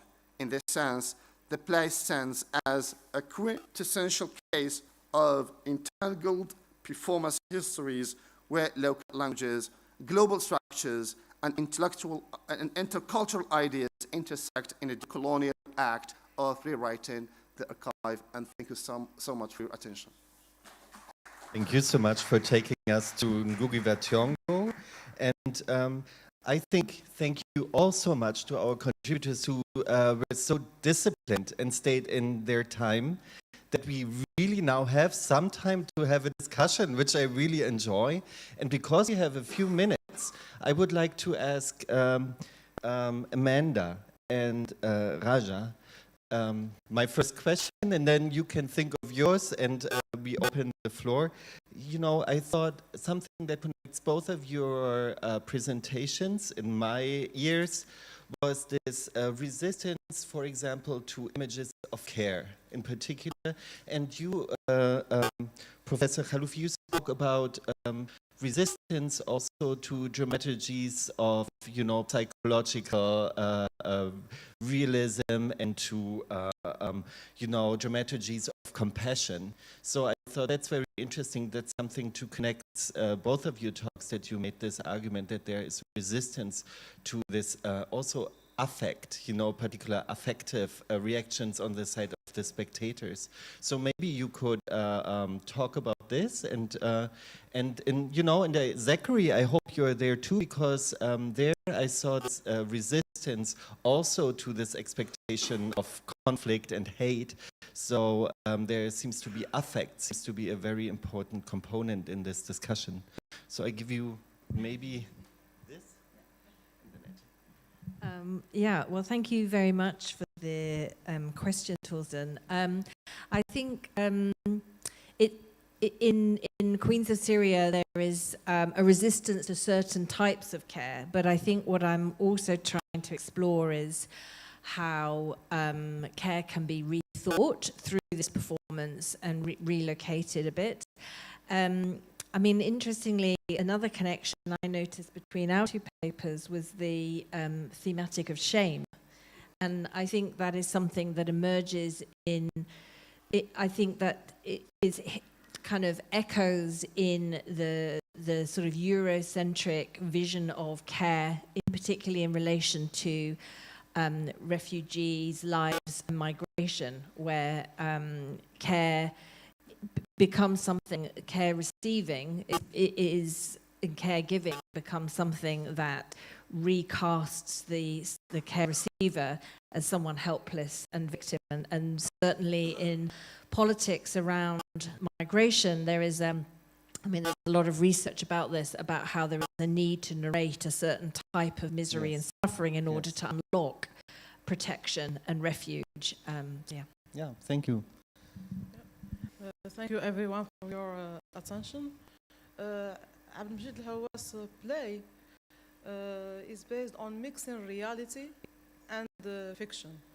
Images, real footage, real images of war and resistance and suffering, and fictional stories intermingling ideas of resistance and anti-colonial themes through imagery and also notions of resisting shame and reinforcing self-assertion in a very conflicting setting.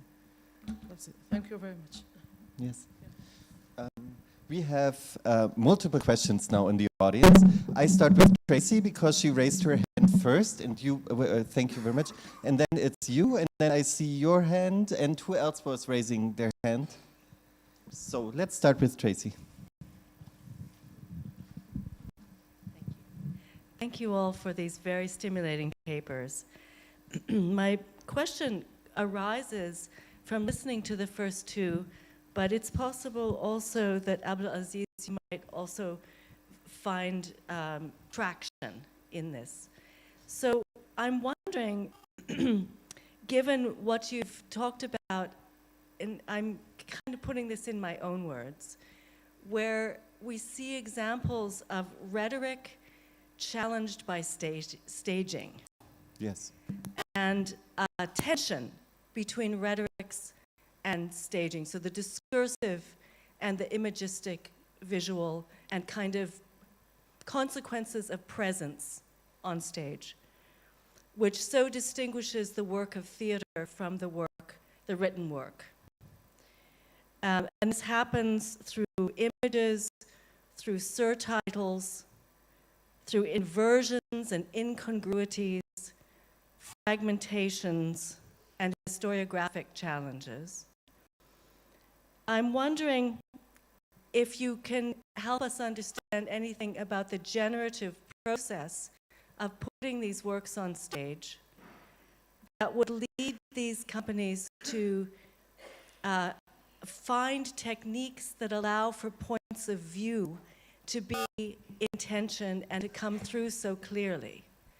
For example, the tensions between the play and the actor, the character, the witness, the calling out of the culture that is listening or the culture that is invoked as part of the historiographic and ideological challenge of the work.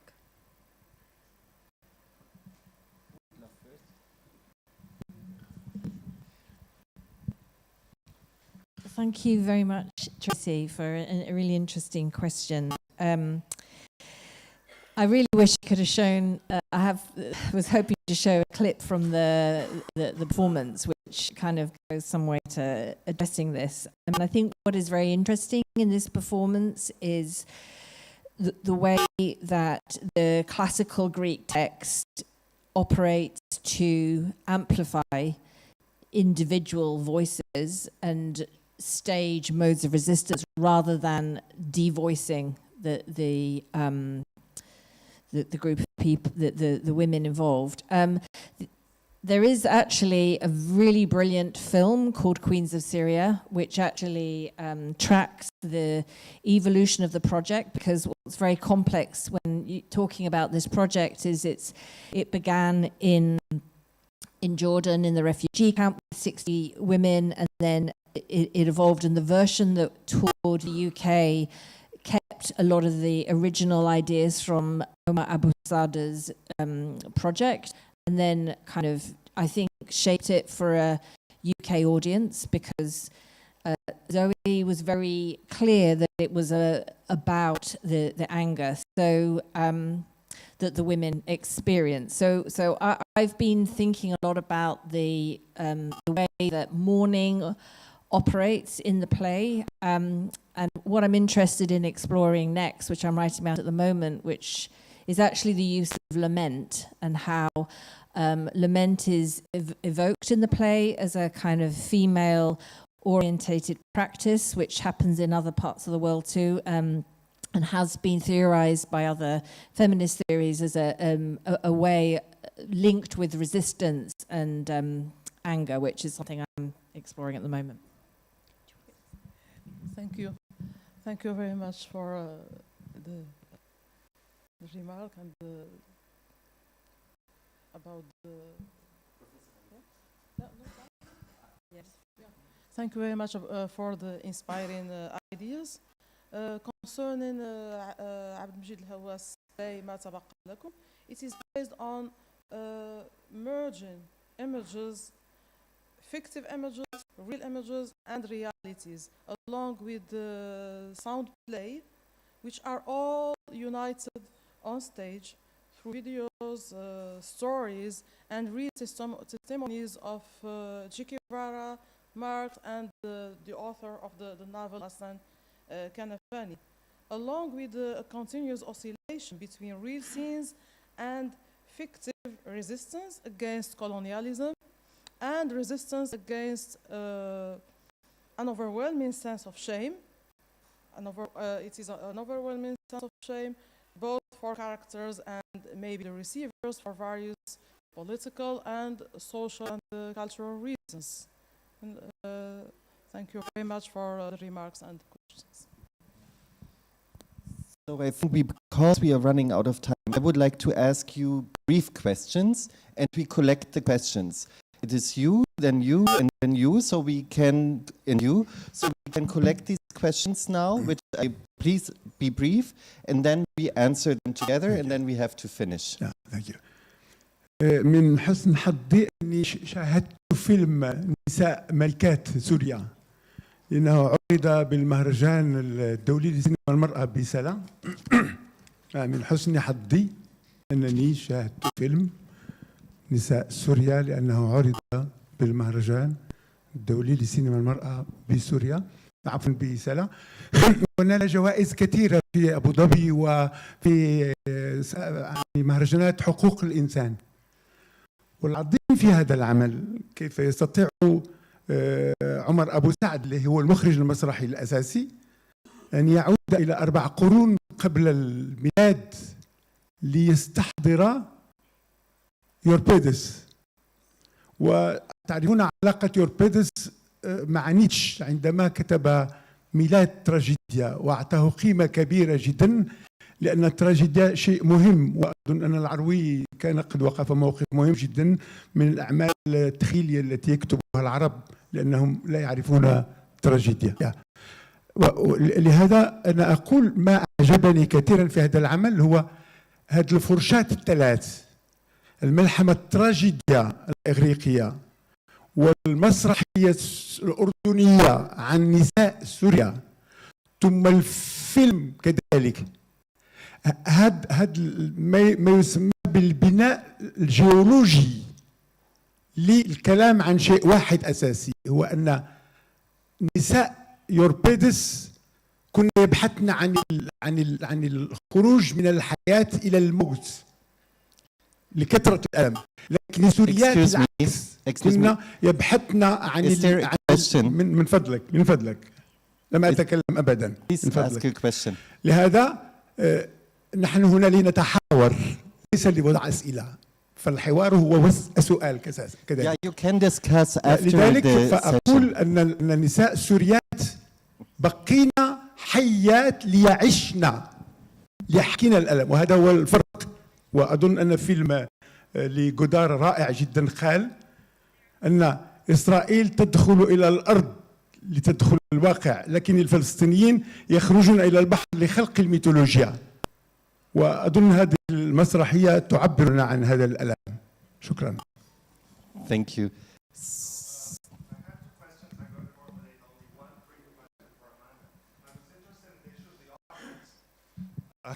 I was interested in the question of the audience because this is a testimonial direct address performance. So who are the different, or who have been the different audiences, and what reactions have there been to the issues staged? And later we can talk about the other very interesting things I'd like to discuss.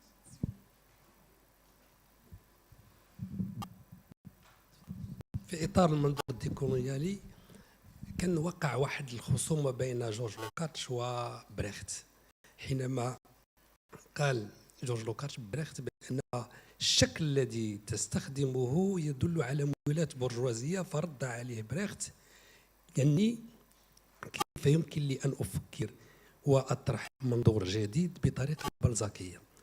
هذه الإشكالية التي تقول لي نحن دائما حينما نتكلم عن المنظور الديكولوني في المسرحيات نبحث عن الموضوعات وننسى الشكل. الأداة أخطر.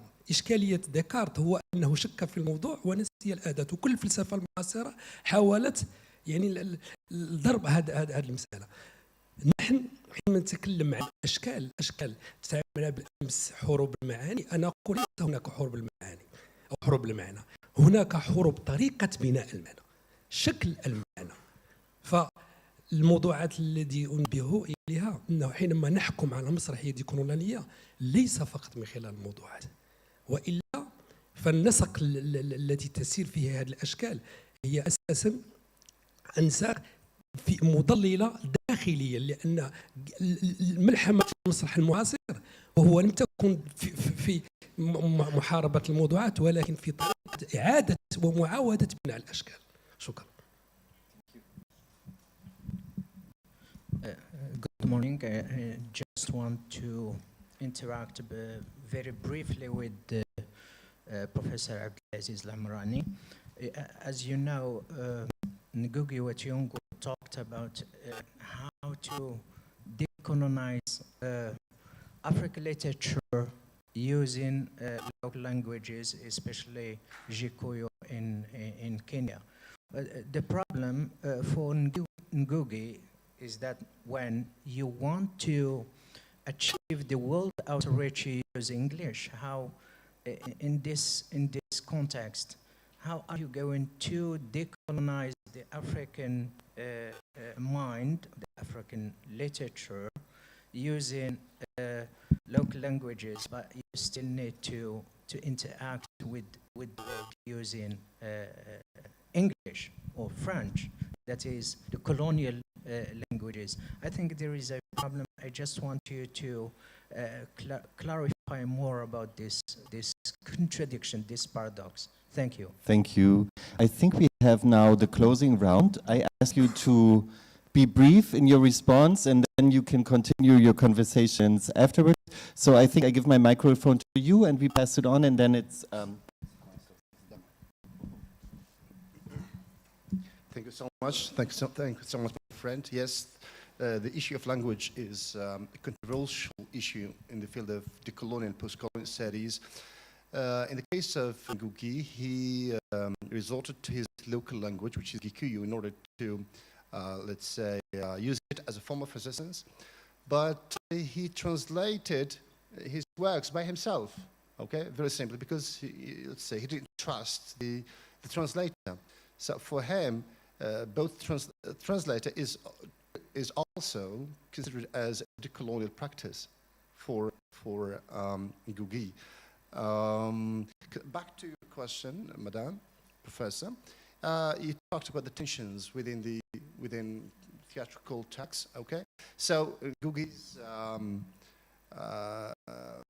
and When I Rise play, I Will Marry When I Want, is pregnant with tensions.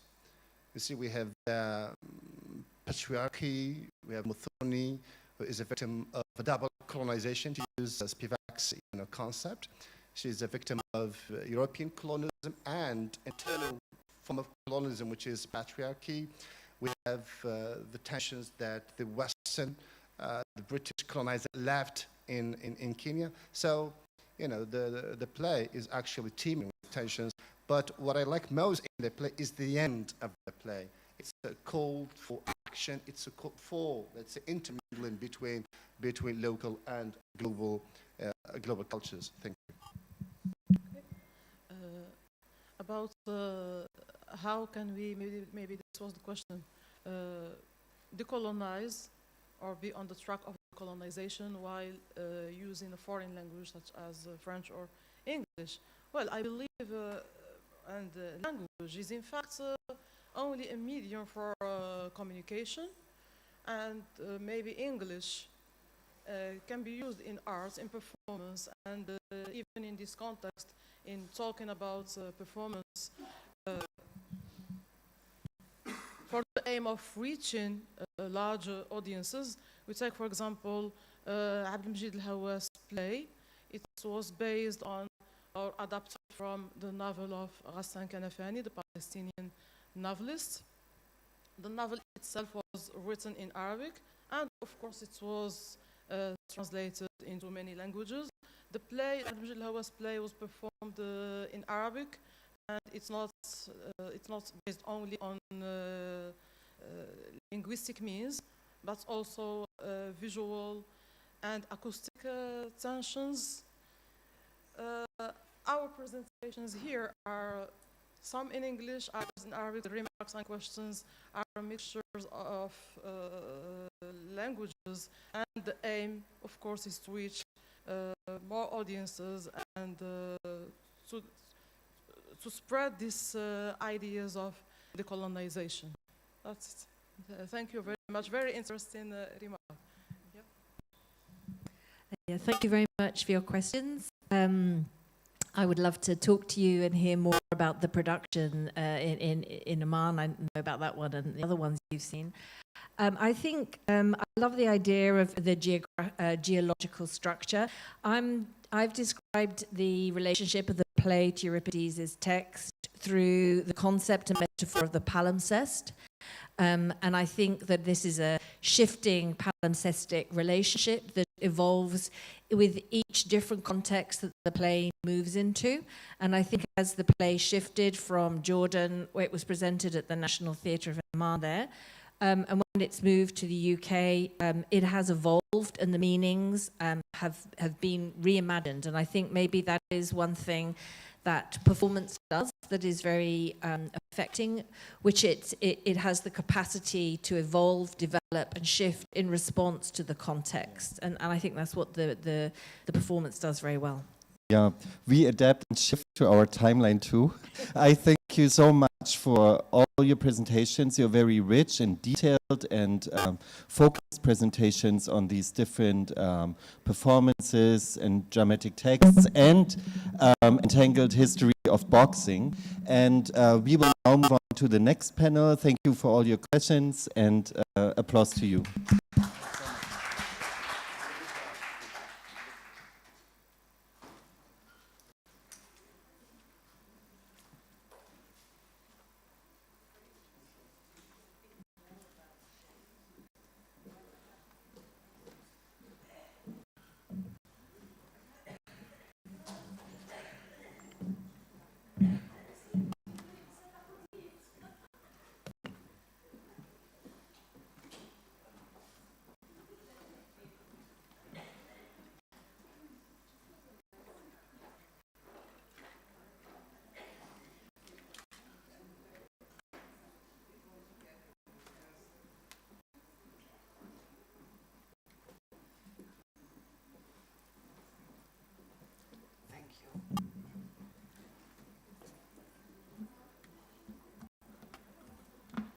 So I have this, look here. Which one do you prefer? This one? Okay. Yeah, it's over here. Let me see.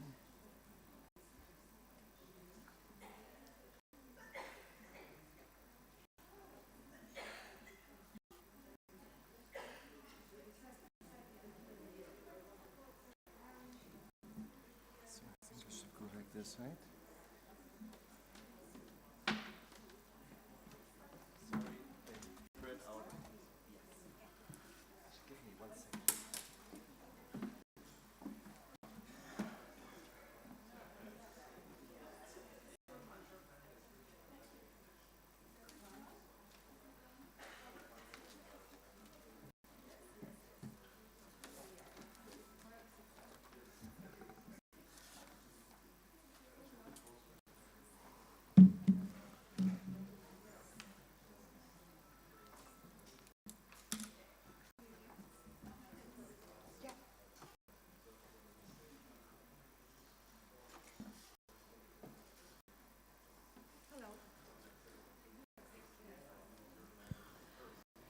Ladies and gentlemen, thank you to be here. I'm very pleased and honored to be here with this brilliant panel. And let's start with Torsten Jost. I think everyone knows him here, and he's very sympathetic, by the way. He will talk about tracing genealogy in decolonial method, which seem very interesting. Well, yes. Thank you so much for The your floor is introduction. Yeah. And I'm very grateful for the invitation to speak here today. And now that I've been such a strict host, I hope you know that I won't be speaking too long. And in this panel on decolonizing methodologies in theater and performance studies, and in my talk I would like to reflect on methodological questions from the perspective of someone who has spent some time working as a co-editor of anthologies in theater and performance studies. Here you see, I think, some of the books we did. And today I will speak, this is basically the interweaving library, you know, the books we have edited as an interweaving performance cultures. And today I want to speak in particular about the first two, which is Entangled Performance Histories and the Routledge Companion to Performance-Related Concepts in Non-European Languages. I also brought it with me. This is the second book. And so the idea is that editorial processes often reveal structural tensions, asymmetries, and blind spots inscribed in widely used methodological frameworks, including also those frameworks that explicitly seek to question and challenge inherent assumptions. So, but before turning to these examples that I want to speak about today, about, you know, from this collaborative editorial work which we did at the Interweaving Center, I would like to situate these reflections first within the intellectual aims of this year's conference. Where are they? So in the conference program, which I thought was very interesting, you know, Professor Khalid Amina and his team explained that the 21st edition of Performing Tangier, I quote, proposes a radical reorientation of theater historiography, moving beyond traditional Eurocentric narratives toward a decolonial ecosystem-based understanding of performance, end of quote. In this context, he underscores the need to confront long-standing epistemic hierarchies in the field. Historical narratives, he writes, have too often, and I quote, marginalized non-Western performance cultures, relegating them to the periphery, end of quote. For Amina and his team, a central point of departure is the adoption of entangled histories, entangled performance histories, as a framework which, as he puts it, aims, and I quote, to amplify silenced voices and democratize the field, end of quote. Another important element of his framing is the acknowledgement of what he calls the double bind that shapes the work of many scholars today. These scholars, he notes, and I quote again, more often than not, are compelled to work under pressure, both inside and outside dominant theoretical frameworks, running the constant risk of marginalization should they deviate to the norm or not. You know, it's this idea which we have heard in the previous talk also summarized, and I thought that's very aptly put. This double bind is not described as a personal difficulty, but as a structural condition of the field, as an epistemic trap that demands new methodological responses. It is precisely this need for methodological transformation that motivates Amine's call for a radical and critical re-evaluation of epistemological assumptions and methodologies focused on developing alternative, decolonized approaches to writing performance histories. Such re-evaluation aims at what he describes as a more equitable and nuanced, multi-perspectival, say, kaleidoscopic representation of global theatrical practices. This conference therefore asks us not simply or only to share research on performance, but to scrutinize the underlying epistemic systems, historical, linguistic, and disciplinary, that shape how performance histories are produced, circulated, framed, and validated. Equally importantly, the conference program explicitly invites us to interrogate the concept of entanglement itself, and to confront the question of how the language of scholarship perpetuates or challenges historical imbalances. And I think, especially also now in the last panel, we have already, and yesterday we touched upon these issues. So taken together, all these statements form a very rigorous intellectual demand to rethink not only the foci of theater and performance histories, but the methodological infrastructures, one could say, through which such histories are written and circulated. And this makes the panel on decolonizing methodologies and maybe, and I hope, an appropriate place to speak about editorial processes that are often invisible, but that can deeply shape how knowledge is assembled, framed, or constrained. So in the remainder of this talk, I will therefore try to speak about, from this editorial perspective, first about some results and challenges that emerged in the collaborative attempt to write entangled performance histories, and then about the methodological and epistemological questions that surfaced during the construction of the Routledge Companion to Performance-Related Concepts in European Languages. So both research and publication projects attempted in different ways to engage with plurality, with inter-epistemic collaboration and negotiation and translation, and with conceptual plurality. At the same time, these projects revealed how difficult it remains to move beyond the structural gravity of Eurocentric concepts and infrastructures and methods and assumptions, all that we have been talking about so far. Even when a project explicitly aims and is designed to generate plural, decentered, entangled perspective, these pressures continue to shape the possibilities of scholarly production. So, Entangled Performance Histories, it's this book. We edited, you can see my co-editors are Erika Fischer-Lichte, Małgorzata Sugiera from Poland, Holger Hartung, a dear colleague of mine from the Interweaving Center, as well as Omid Soltani from Iran.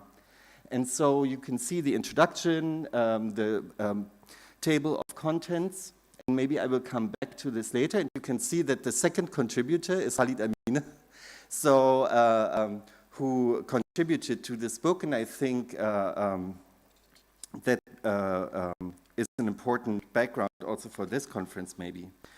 So, Entangled Performance Histories for 2023 seeks to propose alternative frameworks for historical research in theater and performance studies. And because this conference explicitly asks us as participants to critically interrogate the concept of entanglement, it is maybe helpful to begin with Fischer-Lichte's introduction, which outlines some of the genealogy of the concept of entangled histories and tries to rethink how this concept could be used in theater and performance studies. So Fischer-Lichte presents entangled history as a historiographic approach designed to describe cultural encounters in which all involved undergo transformation. So it differs from other models of thinking, which are influence or reception, because, as she writes, all parties involved in the process of exchange were recognizably transformed, even if in different ways and with very different consequences. So the idea is what Tracy said in a session before, this continuous mutual how did you say it? Colonization. You know, how if one, you know, is interacting with the other, this has consequences for both. And this concept, you know, the entangled histories, actually comes, is in translation itself. It's Historiography, you know, which was originally developed, I think, in a German-French relationship. So there was this idea that, you know, French national history and German national history cannot be written independently from one another, but actually, you know, that these forces, you know, co-evolved in mutual, you know, interrelationship. It's really a relational history. And so drawing on the Historiography concept, Fischer-Lichte distinguishes entanglement from interweaving, a term she reserves for the historical practices themselves. Entangled history, I think it's here. Oh no, it's way too early. So entangled history, entangled history denotes a specific genre and methodology of writing history, she says, while interweaving focuses really on these processes and practices of engagement and entanglement. So her historical examples from the introduction from Spanish colonial representations to Nahua performances in South America demonstrate that performance cultures have long developed through coercion, conflict, resistance, and misunderstanding, and not, you know, to exclude violence. And these encounters were rarely symmetrical and often shaped by very uneven and violent colonial dynamics. Importantly, Fischer-Lichte also observes that existing scholarship frequently mischaracterizes such exchanges. Historians, she argues, often describe processes of interweaving, but interpret them in very one-sided manner, focusing on effects in a single culture rather than reconstructing the mutual, if asymmetrical, transformations involved. So the argument is, and I think this is something that many of you might share, this observation, that when we read histories of interweaving performance cultures, often we are reading them still within a very national framework, for example, of Moroccan, Algerian, German, British theater. But then, you know, this mutuality gets lost. So what happens when, for example, British players travel through Germany, leaving their traces all over, and we cannot write German theater history without acknowledging Italian comedians coming to German-speaking lands, without British actors traveling through German-speaking lands. But what happens when they return? So how do we write this entangled histories, really not in a one-sided manner, still trapped in our national frameworks? So this is really the methodological consequence Fischer-Lichte highlights in the end of her introduction, that the concept of entangled performance histories really enables us to expose so-called national theories as at least partly entangled histories, you know, to relocate and reshift our focus. And she questions whether it makes any sense at all, actually, to prioritize the paradigms of national theater history from today's point of view. And I think, you know, this is really interesting in relation to the discussions I've heard at this conference too, where we still often prioritize national theater frameworks, even though we want to look at entanglements. And her final caution underscores the difficulty of reconstructing such entanglements, since their emergence does not provide any clear idea about the different but corresponding processes that contribute to it. If Fischer-Lichte offers in her introduction a conceptual architecture, you know, the many contributions we have in the book are basically case studies, you know, trying to develop methods of writing entangled histories. And I will not present Khalid Amin's contribution to the book here, because I think he best speaks for himself in the next day, in his talk tomorrow. So I thought I will speak about Catherine Cole's contribution to the book. And Cole writes about William Kentridge's performance, The Head and the Load, and she's particularly interested in the collage as a strategic methodology of historiography. So Cole begins her contribution by asking what makes a particular history hidden? Hidden from whom? How is it hidden? Her point of departure is the racialized structuring of First World War memory. Although millions of Africans and Indians participated as soldiers and laborers, the color of First World War memory remains largely white. She quotes, "This erasure," Cole argues, stems from deliberate and systematic omissions in commemoration, revealing an entanglement of historiographic violence, racial hierarchy, and colonial domination. It is against this background that Cole returns to William Kentridge's The Head and the Load, created for the UK centenary program 1418 Now. The performance uses collage, visual, musical, textual, choreographic, as both aesthetic strategy and historiographic method. Cole quotes Kentridge's guiding question, and this is the quote, "Can we think about history as collage rather than as narrative?" So I should be at 8, okay.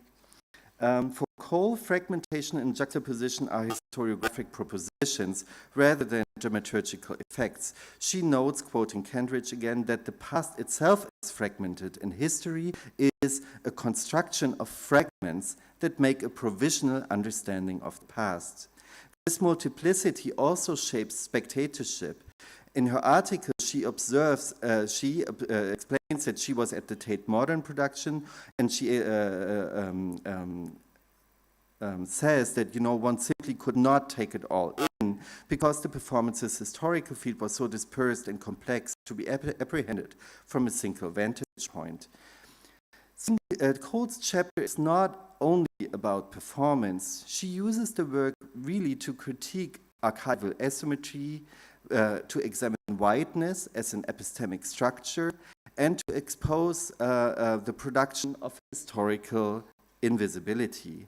Her research is grounded also in interviews and looking for embodied practices and knowledge. She attended the New York production and later interviewed South African performers such as Nhlanhla Malangu, the performance's lead actor and director of song and dance, who described backstage rituals to her as previously hidden history of this production, something that the audience never gets to see.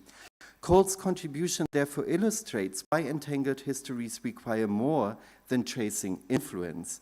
Her chapter confronts hidden histories, archival inequalities, ethical questions of representation, and the relation between art, practice, and historiography in our field. The past she examines is fundamentally polyphonic, structured by asymmetries, occlusions, and intersecting epistemic worlds.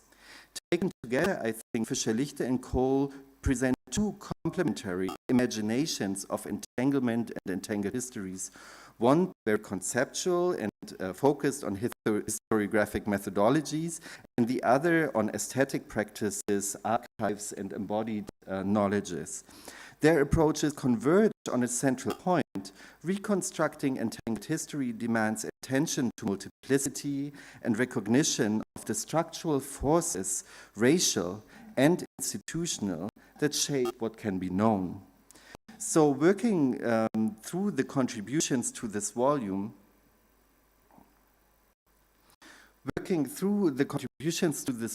made clear how demanding this form of historiography really is. Producing entangled performance histories requires often, I would say, multilingual competence, familiarity with several performing arts traditions, access to archives dispersed across continents, Cole's traveling to see multiple performances, and engagement with practitioners and communities whose knowledge may exist mainly in embodied or oral form. It shows that this requires resources, time, and mobility, conditions that are unevenly distributed and shaped by the same inequalities that structure the histories under investigation. A further realization in the editorial process for me was, despite the methodological emphasis on multiplicity, all characters in the book are single-authored. And I really started to wonder about this. You remember in the table of contents where we paired the contributions. And this was, I think, something we did as editors to somehow mitigate this. The epistemic demands, I think, of entangled performance historiography may often exceed what individuals can reasonably accomplish. I think collaborative authorship, bringing together different linguistic skills, regional knowledges, and positional perspectives, may be a more feasible and actually more appropriate model for writing such histories. If entangled histories are inherently relational, then the forms of scholarship through which they are written may also need to become more relational. This suggests a constructive direction, not a resignation, but a move forward toward shared, polyphonic, more equitable practices of research and writing. This would be one conclusion. And I would like to conclude, do I still have some time? Good. I would like to conclude by turning to another recent editorial project, the Routledge Companion to Performance-Related Concepts in Non-European Languages. At the first glance, this companion may seem somewhat apart from the discussion of entangled performance histories. It does not reconstruct encounters or cross-cultural performance processes as the talks we just heard now. Instead, it engages with the conceptual vocabularies through which performances are understood and theorized in different linguistic and epistemic traditions. Yet, the concern that motivated this project resonates closely with the methodological challenges raised by Fischer-Licht, and I think especially also by Catherine Cole. Cole examined these deep structural forces that shape what becomes visible in archives and performances, how whiteness operates as an epistemic structure, and how fragmentation, partiality, and polyphony complicate the production of unified narratives. These concerns are equally relevant to the conceptual systems that underlie performance scholarship. The companion arose from the recognition that many of the key terms used in international theater and performance studies carry genealogies rooted in European intellectual traditions. When these terms are treated as universal, they can reproduce the very asymmetries that Cole identifies. They act as epistemic filters, determining what becomes legible and what remains unseen. Conceptual vocabularies in this sense can participate in forms of historiographic occlusion and violence that parallel the erasures at the center of Cole's analysis. The editorial strategy for this book was therefore to invite contributors working in Korean, Arabic, Chinese, Japanese, and other linguistic contexts to identify and conceptualize concepts grounded in their intellectual and performance traditions. The aim was not to assemble a harmonized glossary, but to create a multi-perspectival, kaleidoscopic, to use Khadamini's words, multi-perspectival, kaleidoscopic conceptual field in which differences and non-equivalences remain very visible. An illustration of this appears in the Arabic section, I would say, of this companion, the best maybe. It brings together performance-related concepts explained by authors based in Lebanon, Egypt, Sudan, the Maghreb, making visible that Arabic offers not a unified conceptual field, but a very heterogeneous and historically layered set of epistemic traditions. The fracturedness and multiplicity within this linguistic sphere underscores that conceptual words are internally diverse and cannot be stabilized through singular perspectives. So that's basically a key insight, I think, into this work, that this research into these concepts and their histories is, also historiographic practice, and we try to include this multi-perspectival approach through really combining authors from very different places in the Arabic-speaking world. So this approach intersects with Fischer-Licht's insistence that entangled histories require attention to multiplicity and asymmetry. It also responds directly to Cole's concerns, the need to resist epistemic monolingualism, to understand the conditions under which certain perspectives achieve dominance, and to recognize the limits of any single conceptual frame. Conceptual translation is a site where these issues surface very clearly. In the companion, the concepts are approached as fundamentally non-equivalent to their possible, apparent, or supposed English or German counterparts. Each of them carries dense historical and cultural meanings that resist often literal translation and straightforward linear explanation. Treating these conceptual words seriously means allowing, these fragments in the book to stand next to each other, and that every reader has to find their own way through the unresolved issues around their histories. So in this sense, the companion is a methodological experiment. It shifts attention from the histories of performance practices to the histories of the epistemic systems, terms and systems through which performance itself becomes thinkable. The book does not call itself decolonial, purposefully so, yet it was edited in a way that exposes structural asymmetries in academic languages, highlights the risk inherent in translation, and resists the gravitational pull of theoretical universals. It was also a deliberately distributed editorial process. Multiple authors from different linguistic and cultural backgrounds writing side by side rather than being synthesized into a single voice. Working on the companion clarified again how difficult it is to create genuinely plural conceptual worlds. As with the work on entangled performance histories, it requires linguistic expertise, which I often did not have, familiarity with specific cultural and intellectual traditions, and collaborative infrastructures that are not equally accessible. It also suggests that the conceptual plurality cannot be produced through solitary scholarship alone. If Cole's analysis indicates that the past is too fractured to be captured from a single vantage point, the companion points to a parallel condition. Conceptual words are equally multiple, and no single author can speak adequately for them.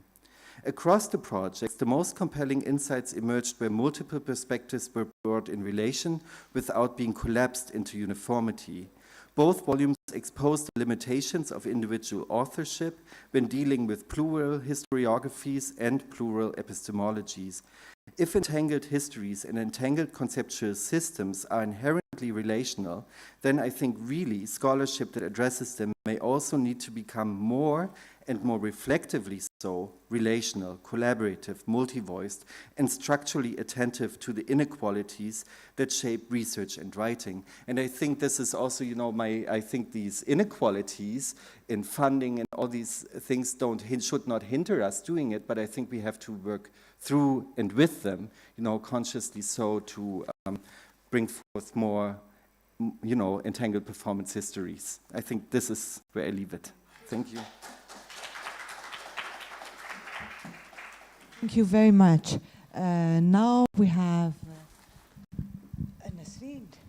Nasreen who will talk about methodology, but with another subject, which is border crossing. I think it's very important, and it's in a relationship with our theme of this session. Thank you. Thank you, Miriam.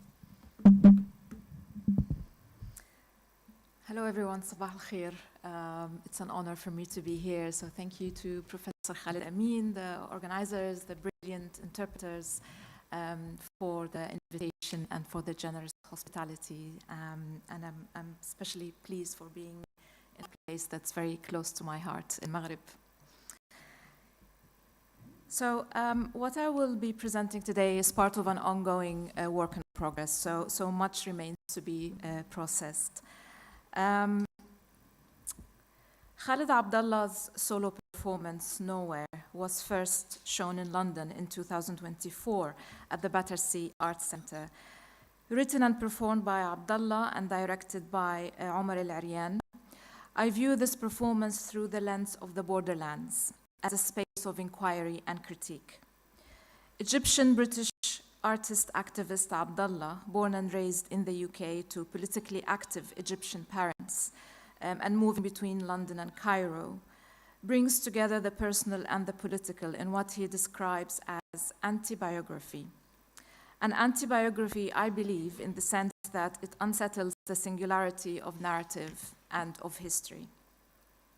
The performance in which Abdallah appears as himself weaves between the narratives of the Egyptian Revolution of 2011, in which he was an active participant, the histories of colonialism and decolonization, which he traces through his lived experience and his familial lineages, the genocide in Gaza and Palestine, and global uprisings, to ask how we find agency amidst the entanglements of histories. The performance opens with the ancient story of the flood, when the entire world is underwater. A dove is sent out from the ark to search for land and finds nowhere to go but the ship from which it came, until it's sent out again and again and again. The playful title Nowhere can be read in more than one variation as Nowhere, a non-place, an imaginary utopia, a refusal, or Now Here, the collapsing of time and space, an assertion and a demand, urgency and presence, or a gathering. The nowhere or now here, as in being together, as in Tahrir Square, as in collective action, as in what we carry. The play text is described as a draft, with its beginning and ending deliberately left open to changes that happen in the world. The performance space is in constant movement, constructed to be in the making. At certain moments in the performance, Abdallah uses an overhead projector to quickly flip through images and photographs, both personal and political, to the background of loud pop music. Images of his childhood and formative years from the 80s and the 90s are juxtaposed with political events from the UK, the Arab world, the US, and elsewhere. Image stills from Hollywood films with offensive representations of Arabs are cut through images from 9/11 and the Iraq War. Flipping through photos and memories becomes a recurrent motif, along with references to genealogies, biographies, and listing timelines. There is a sense of a furious search for meaning while making a space for others to find themselves. The entanglements of histories, personal and global, the histories of Egypt and Palestine, past and present, lead to everywhere and nowhere. The two performances I watched in London in October last year and then in Dublin in October this year as part of the Dublin Theatre Festival concluded with a powerful extended section on the genocide in Gaza. It was then updated in the later performance in Dublin to reflect the changes in the situation, such as the announcements of the so-called ceasefire one day before the performance in Dublin. In both performances, Abdallah delivers this section while slowly folding a small paper dove in his hand and ending with the line, "The dove sent out again, searching for somewhere to land," referencing the opening. The performance in its form and its content does not tell a single story or narrative, but it carries multitudes of histories. It is not a single text, but a state of being, shifting, changing, in the making, with no fixed origin or a point of departure, just like the dove that's sent out again and again in search for somewhere to land. It is a being that is becoming, containing multiple origins, as in the condition of the borderlands.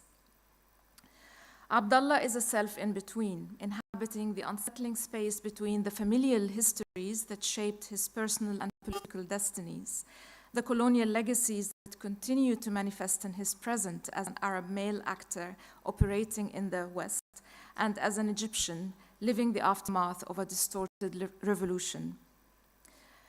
Despite our differences, him and I find key resonances between Abdallah's histories and my embodied lived experience that I draw on as a site of knowledge making, especially from my position as a migrant Egyptian woman, educator, and scholar who has operated in the British Academy for more than 2 decades through pursuing my studies there and subsequent work in full-time university positions across the UK.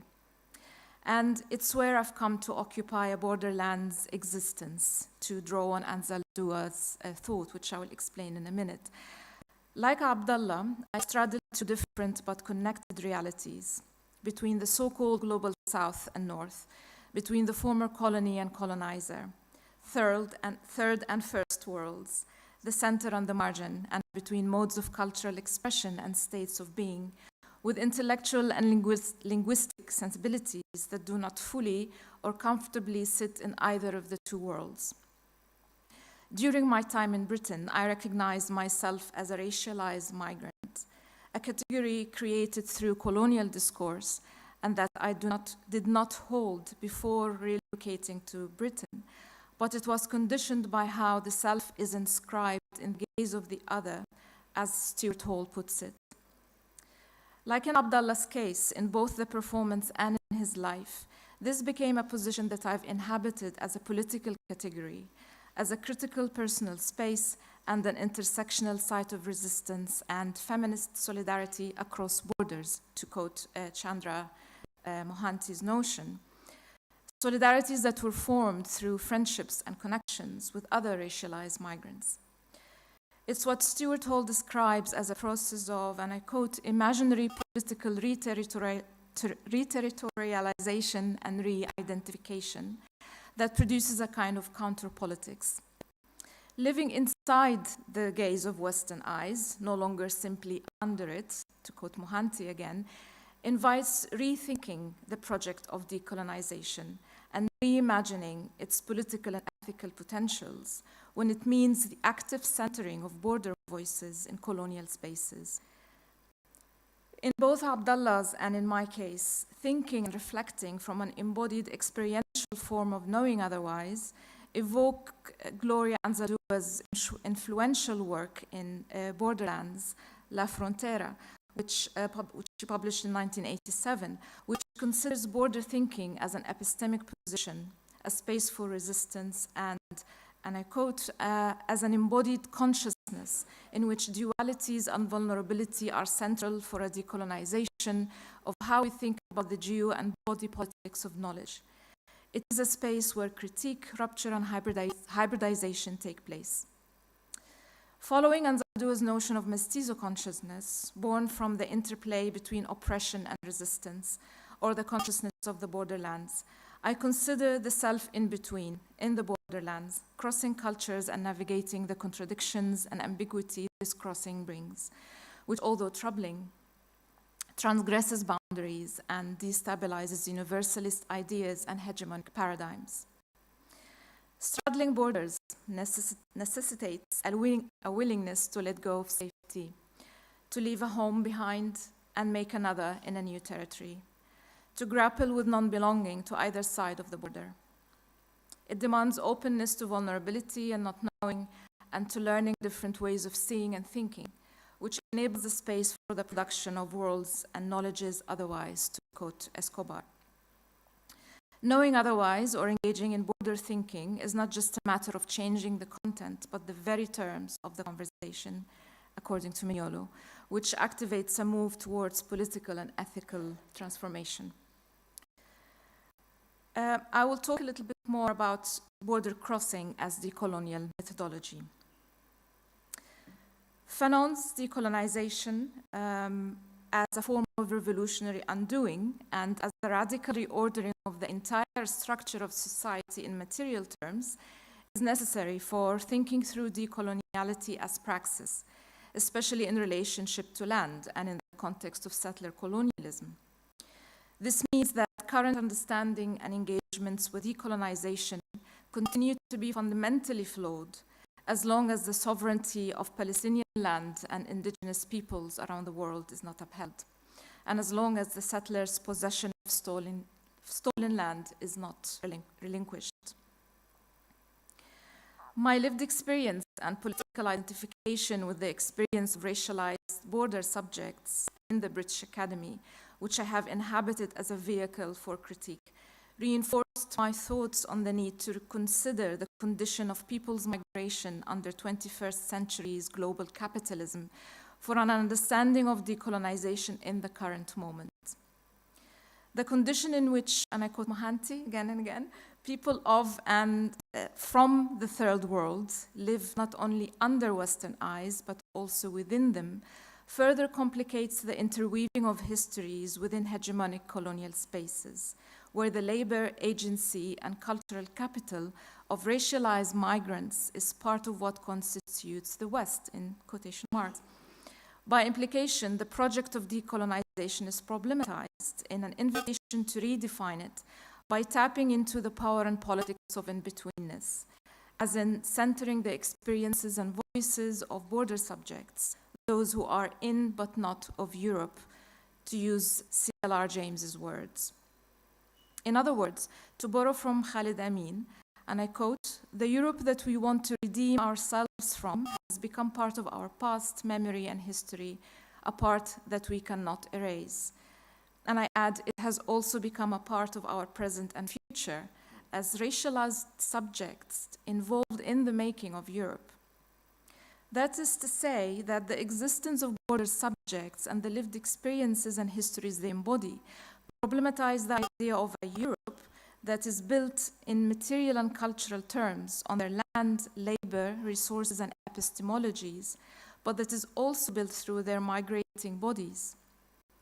Fanon's assertion that Europe is literally the creation of the third world needs to be reiterated when engaging with the afterlives and undoing of colonialism, not only in the colonies, but also within the land of the colonizer.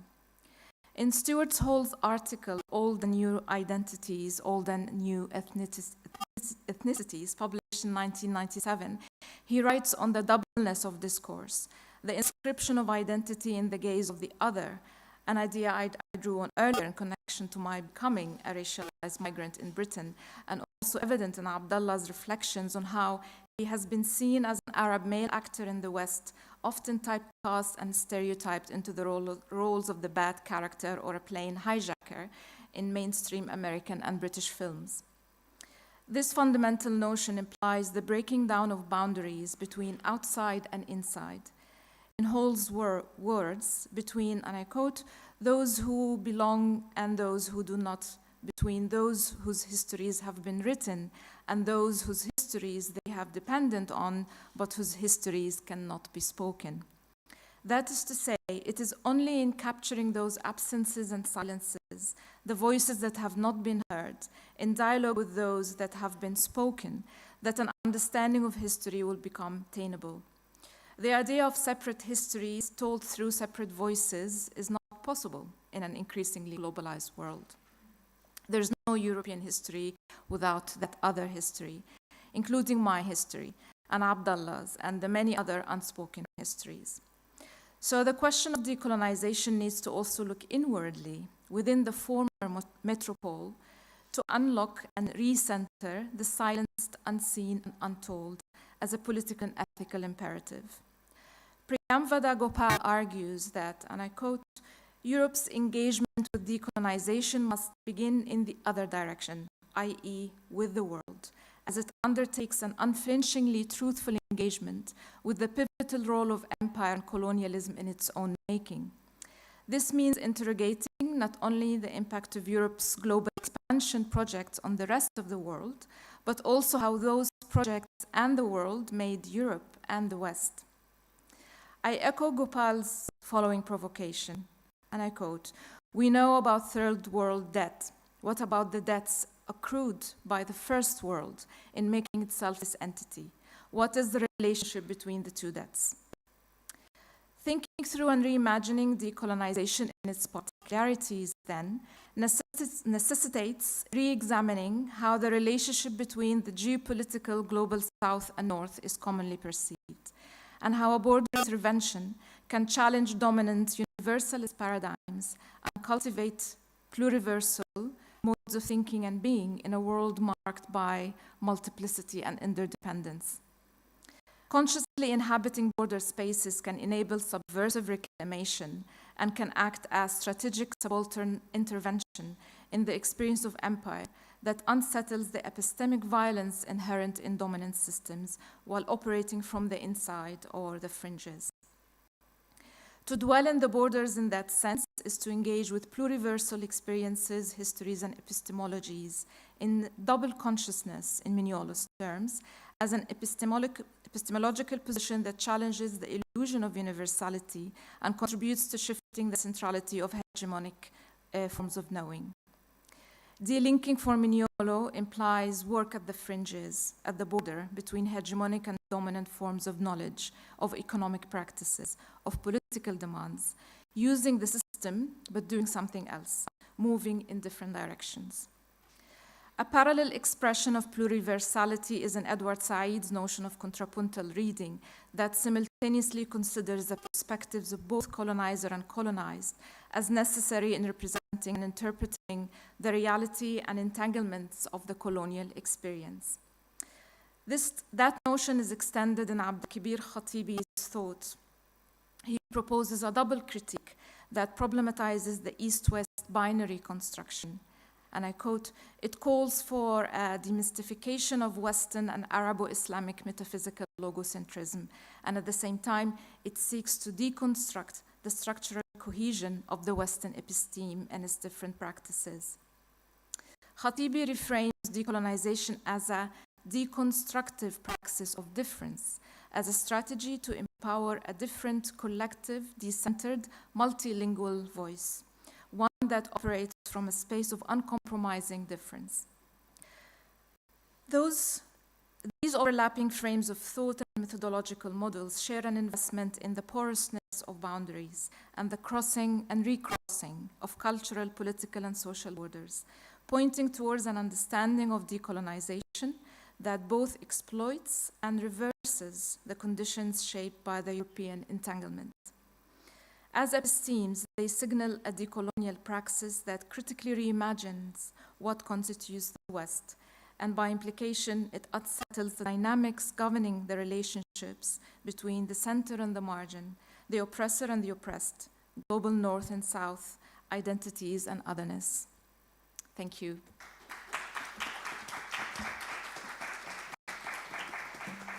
Thank you, Nisreen. I think the question of border is very important nowadays because we're talking about decolonization, but we have another phenomenon, which is the neocolonization, and it's a question of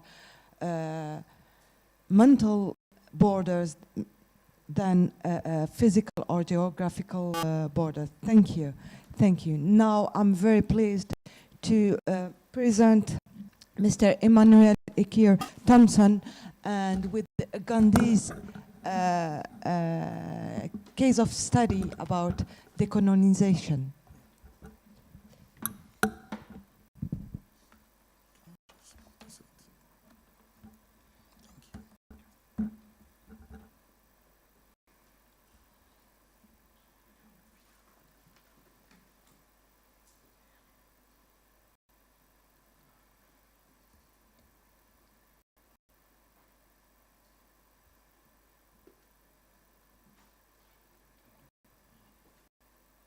Good morning, everyone. I first of all want to say thank you to the organizers for giving me the opportunity to be here, and also a profound gratitude to Professor Sivija for pointing me towards this direction. Without her, I wouldn't be here, so I really want to say thank you for that.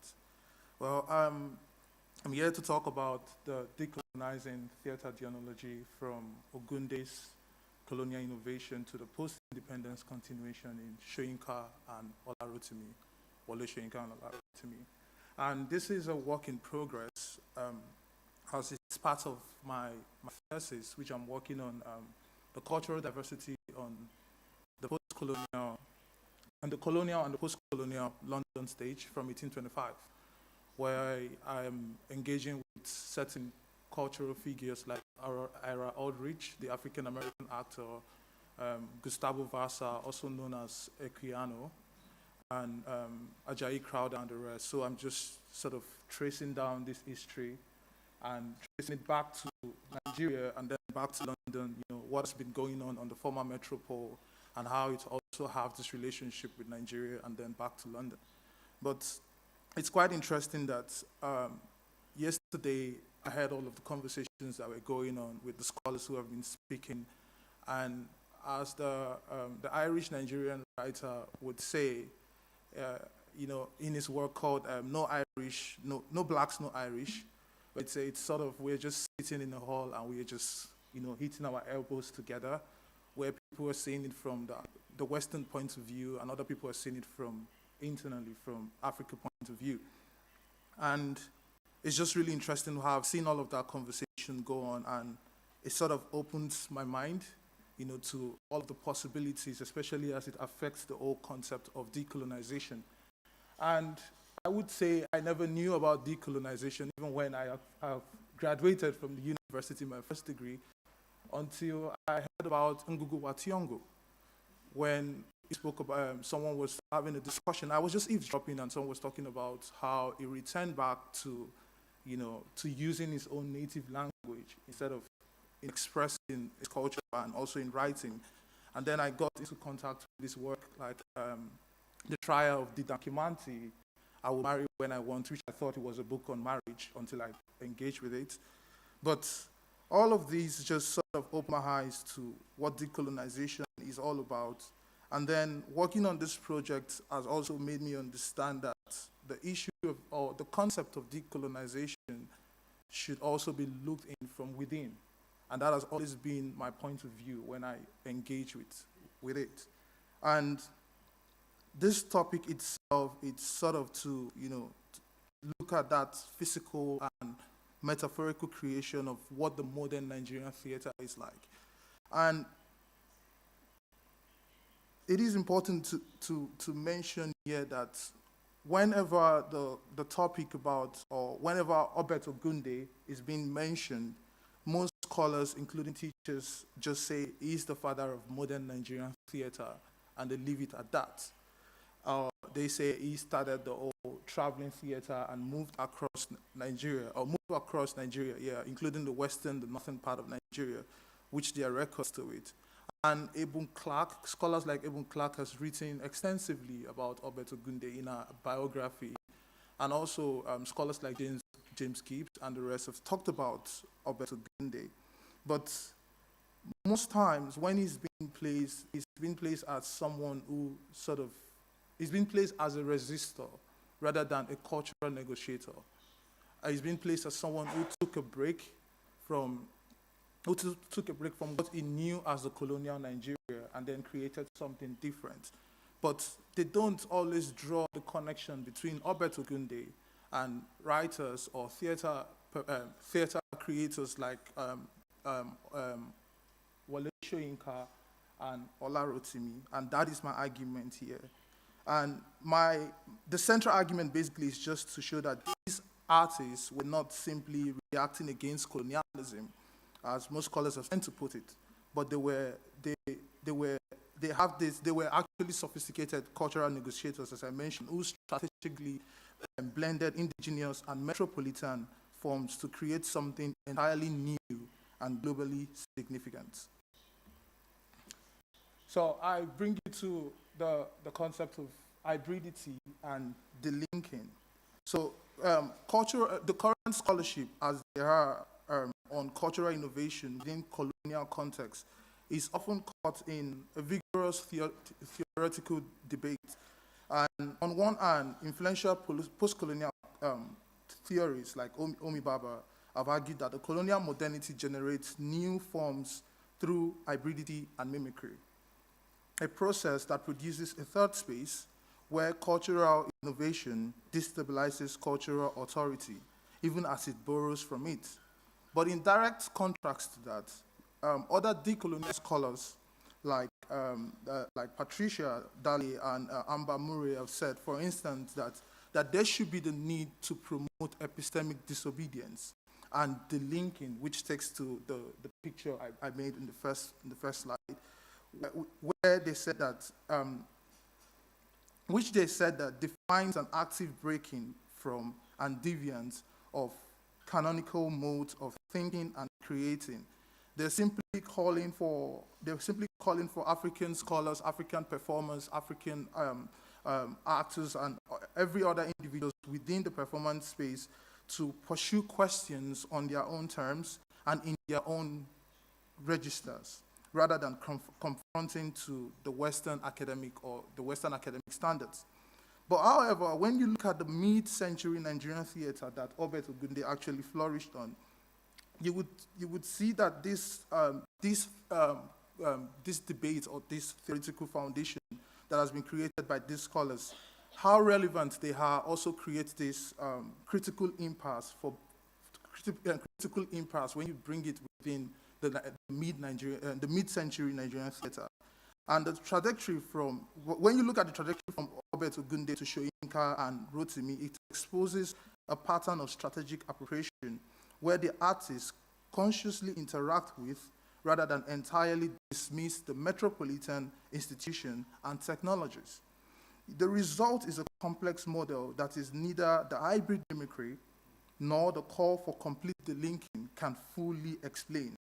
This is what the study comes in and argues that the existing theories do not adequately account for the practical, strategic, and technological work that drove this unique theater revolution, a process grounded in material realities rather than purely aesthetics or ideological resistance.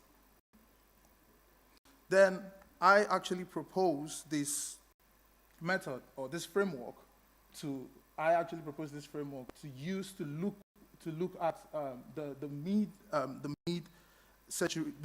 mid-century Nigerian theater. So in order to address this gap, I actually employ the material infrastructure framework, a methodology that draws from the established infrastructural turn in cultural studies.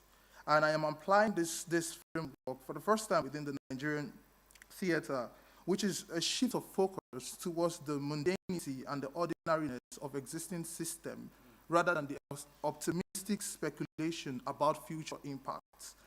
In this study, I actually employed the framework to the Nigerian theater history by examining both the hard physical elements, such as the venues where Obet Ogunde performed his plays, the funding where he got the money to actually make this production successful, and the specific equipment, like the lighting equipment, the sound equipment, even the projector, which he got from London during his London sojourn, and the soft institutional networks that made this evolution possible, including the professional relationship and the touring circuits across Western Nigeria and Northern Nigeria. The application of this framework is what makes the genealogical connection between the playwrights clear. It allows me to demonstrate how Ogunde's pioneering work was not merely an artistic achievement, but an infrastructural one.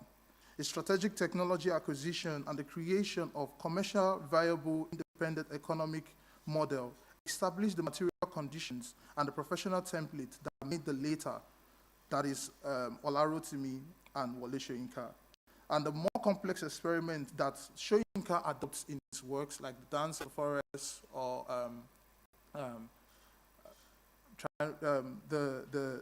the King's Horseman. I'm trying to remember the name of the play correctly, but you see that complex experimentation in works like that, and also in works of Olarotimi, like the Gods Are Not to Blame, Olden Talks, and the rest. This methodology actually reveals that the evolution from Ogunde's political realism to Soyinka's metaphysical acoustics was a development built on a concrete foundation that Ogunde first established, allowing us to trace cultural transmission through practical necessity rather than just aesthetic choice. As I said earlier, that a lot of work has been done on Obet Ogunde, and the credit is mostly given to Ibn Clark, as I mentioned. But what I noticed during my field trip to Nigeria and moving from the west to the east to the north, sometime last year, was that the 1945 general strike had a very huge impact on the career of Obet Ogunde that is often not mentioned. But before I go into that, it's important for me to establish what actually made this, what actually caused the general strike. So there was a critical economic trigger that created the condition for this strike and also created that new level for Ogunde's theater innovation. So after the World War II, Britain was transforming from a creditor to a debitor nation, a state of economic devastation that severely limited its capacity for imperial control.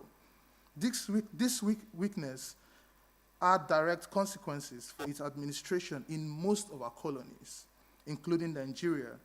Fiscally constrained, colonial authorities intensified resource extraction while simultaneously reducing investment in infrastructure and the workers' welfare, creating an acute cost of living crisis marked by high inflation and stagnant wages.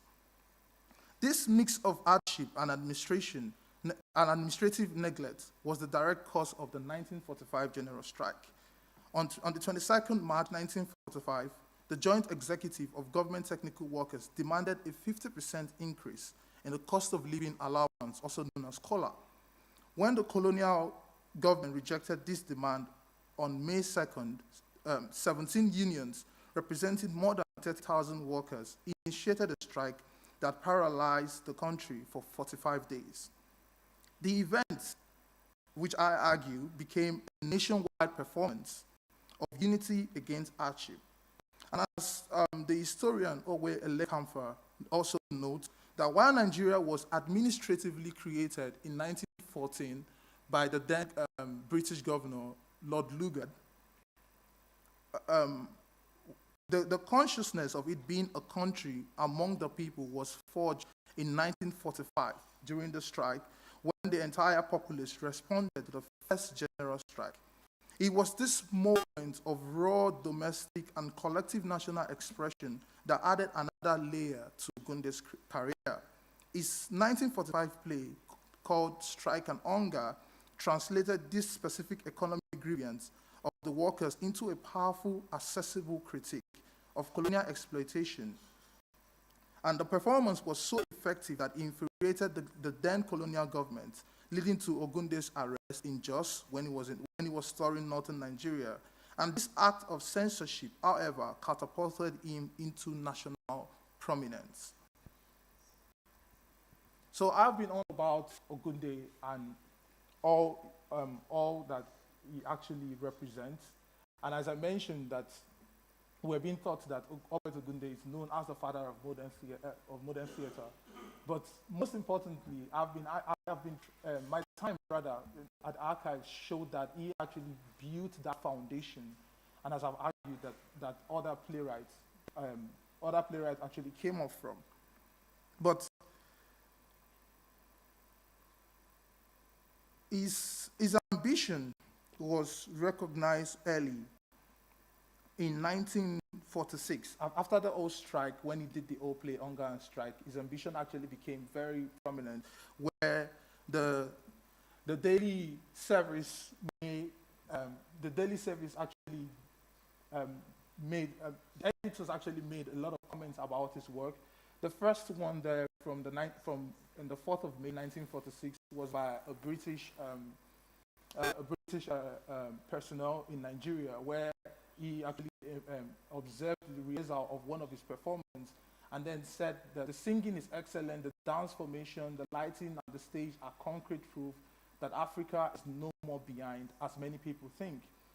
But even as he was getting praise from people from outside, he also had issues from internally, from the people that were actually from other rivaling groups or rivaling theater groups, and that where they would send hooligans to his productions. And in one of the productions, they started throwing stones and damaging the doors and windows during the play, where he staged in Peter Meta in Lagos. And one of the editors actually noted this. But then when he wanted to go to London, he was denied his visa at first. And then I think he went back again and was with the visa officer. And then the visa officer said something very, very important here, where it said that there's 4 things you would not show about Africans to have on stage. Africans don't take bribe, Africans don't tell lies, Africans don't steal, and Africans have no venereal diseases. And then Albert Ogunde responded intelligently, said, all these vices are present anywhere in the world, and I am afraid even in heaven. They are not peculiar to African society. But you can see after the strike, which took place in 1945, it started making headlines in news.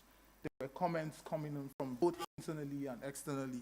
And then it was within this context of asserting artistic autonomy that something very important from my findings from the archive became significant.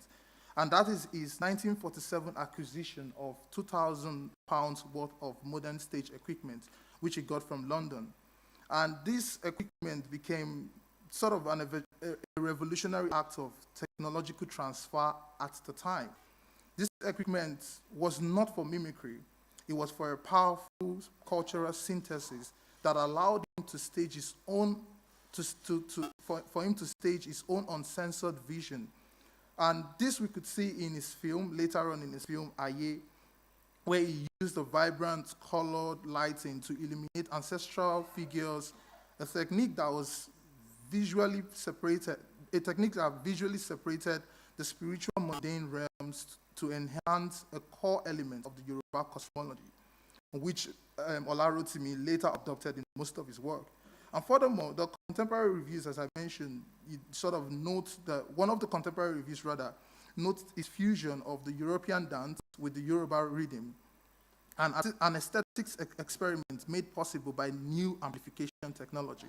So the power of this new theater form was felt viscerally on the streets and in most of the places where he toured around. And then the second stage, which is the Soyinka building that sort of metaphysical stage in his work. And I mentioned here that Soyinka represents that next transformative stage in the theater genealogy, where he inherits Ogunde's tool and its principle of synthesis, but pushes them into a new philosophical dimension, developing what I term in my research as the metaphysical acoustics, which is a theater language where sound is not just the background music, but an ontological agent that bends reality, allowing the past, the present, the living, and the dead to conflict on stage. In the Dance of the Forest, Soyinka uses his techniques to directly question the triumphant narrative of the emerging Nigerian independence. The play's central conflict is rooted in a crime that mirrors a national cycle of betrayal. The character Demoke, the carver, confesses to the mother of his apprentice, Oremola, out of creative jealousy, declaring, and I quote, "Down I plucked him, screaming on Oro." This act of violence, quote close, this act of violence against the worshipper of Oro is not simply punished.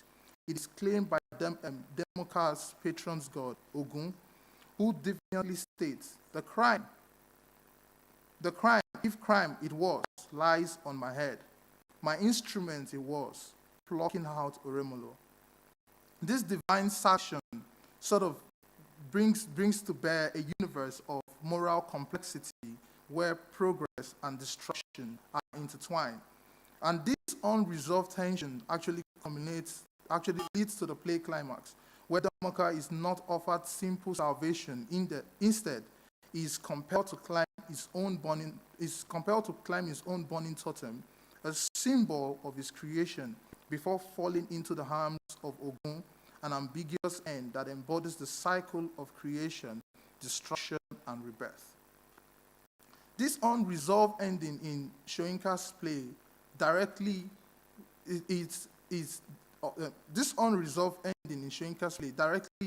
warns the new independent Nigeria.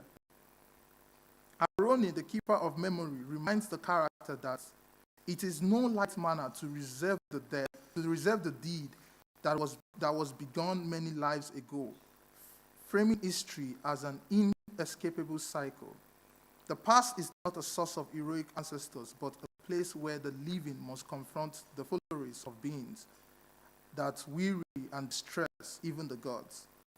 The character Democles' inability to articulate what he has learned signifies a profound national danger, which Soyinka was trying to warn the emerging Nigeria, saying the true progress of the nation requires confronting this uncomfortable history, yet even confrontation offers no guarantee of transformation. Thus, the country, as represented through the character of Democles, may be forced to witness its own contradiction without ever learning how to overcome them. When we move to the third stage, which has to do with Rotimi building a social critic, Olarotimi completes this. I argue that Olarotimi completes this evolutionary arc. He synthesizes the Nigerian focus on community with the European absurdist technique to create a uniquely Nigerian communal absurdism. Unlike the lonely individual isolation of what absurdism is being seen, Olarotimi critique is aimed at the failure of the community, where endless performative talk replaces meaningful action, as seen in his play Olden Talks. The play Olden Talks brilliantly embeds the critique in its very structure, set within the barber shop, and had to do with two characters where they engage in endless conversation without taking any meaningful or impactful action. The play ends exactly as it began, with the promise of a talk that the audience now knows will never resolve anything, a perfect structural metaphor for a political culture struck in performative inaction. And this itself, this explanation itself sort of makes me think about the endless conversation the delegates in ECOWAS have had about the crisis across Africa, and all of the conversations that often take place across Africa about the state of how Africa is without any action. It's more like information and less of action. So I conclude with this, that this genealogy reveals a clear progressive evolution. Ogunde built the material and the technological foundation. Soyinka used the foundation to construct the metaphysical and the philosophical dramaturgy, while Rotimi synthesized these traditions into a structural and social critique. And the material infrastructure, which I mentioned earlier, sort of proves this is a deliberate, sophisticated artistic evolution, not a simple reaction to colonialism. It repositions Nigerian theater as a robust global movement that actively forged new performance tradition, contributing to and forever changing war theater on its own terms. And this last statement actually connects very strongly to one of the speakers yesterday, where he was asked about the calibration, and he said it's always important to allow to look them to do their things on their own terms. So this actually connects to that, and saying that the theater of Nigeria, as we know, it's sort of evolving and it's forever changing, and it should do that in its own terms. Thank you very much. Thank you for this passionate presentation. I told you this is a very brilliant presenters. Ladies and gentlemen, welcome to your questions. Okay, one. Mr. and Mr.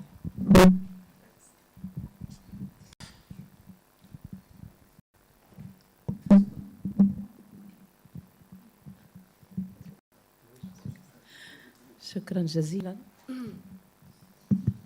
وسوف شكرا جزيلا على كل المحاضرات الثرية والتي قدمت في الحقيقة معالجات مختلفة ولا يمكنها إلا أن تثري هذا النقاش الكبير وهذه الورشة الكبيرة التي يعني ننتمي إليها اليوم جميعا بأشكال مختلفة، ونجرب في الحقيقة ثنايا ولا ندعي فيها أي شيء، لا ندعي أننا وصلنا أو عرفنا من أين نمشي. هذا ما كنت أقوله البارحة في محاضرتي، أن الطريق صعب إلى هذا الخيار الديكولونيالي. وأنا أشعر في كل مرة أستمع فيها إلى بعض المحاضرات أن ثمة أحيانا تقاطعات حتى لا أقول خلطا منهجيا بين المنظور ما بعد حديث والمنظور ما بعد الديكولونيالي والمنظور الديكولونيالي، لأن جماعة الديكولونيالية يميزون جيدا بأن هذه المنظورات، لكن هذا لا يعتبر أمرا سيئا، لأن مثل هذه التقاطعات والحوارات التي نفتحها بين أشكال الباراديغمات هذه يمكننا أن نظفر من خلالها بإمكانيات أفق ننظر منه إلى أنفسنا بطريقة مغايرة. أنا أشكر شكرا جزيلا المحاضرة الأولى، وسوف أتفاعل معها تحديدا لأنه وقع بيننا البارحة حديث لا أقول خصام، وأيت الأستاذ الفاضل بكل الاحترامات غضب قليلا مني، لكن الغضب ديكولونيالي أيضا. يقول من يولو أننا نحتاج من أجل هذا العبور بين ثقافات إلى بين ظفرين كام من يولو حب ديكولونيالي. قلت لك I love you يير بالأمس. هو حب ديكولونيالي يقول تحديدا يشترعه غضب كريم، فنحن نحتاج أيضا إلى أن نغضب. لم تعد لدينا انفعالات باردة، لأن ما يحدث اليوم دموي وفظيع إلى حد أنه نخجل إن بقينا باردين ومطمئنين، فنحن في عالم اللا طمأنينة سيدي. وسعدت كثيرا بهذا العرض لتجاربك الثرية جدا في إنتاج الكتب والمساهمة فيها واختراع هذا الأفق الديكولونيالي داخل الغرب نفسه. فرأيت أنك يعني تساهم من برلين، من برلين، وهذا يعني أن ثم جنوبات في الشمال أيضا مثل ما ذكرت في محاضرتي، وأنه يمكن للذين يقطنون في الغرب أو ينتمون إلى الغرب أيضا ثمة عقول حرة يمكنها دائما أن تنتصر للعدالة المعرفية وللقضايا العادلة. وأنا سعيدة جدا بأنني أنصت إليك وتعلمت منك الكثير. وأردت فقط أن أشير إلى أن لدينا في تونس ذاك البلد الصغير والفقير تجربة أطلقتها أنا 2022 في كتابة كتاب جماعي شارك فيه أكثر من 30 باحث حول تبيئة المصطلح الديكولونيالي في اللغة العربية، فنحن نحتاج إلى ذلك. ويا ريت أنت أيضا تساهم في أنه يكون ثمة طبعة باللغة العربية، فرأيت أنا طبعات مثلا بالإنجليزية والصينية والألمانية، فنحن أمة أكثر من مليار شخص يكتبون ويتكلمون اللغة العربية، وهذا هام جدا. والعرب من أكثر الأمم هشاشة وشعورا بالظلم أيضا وبالجروح الكولونيالية.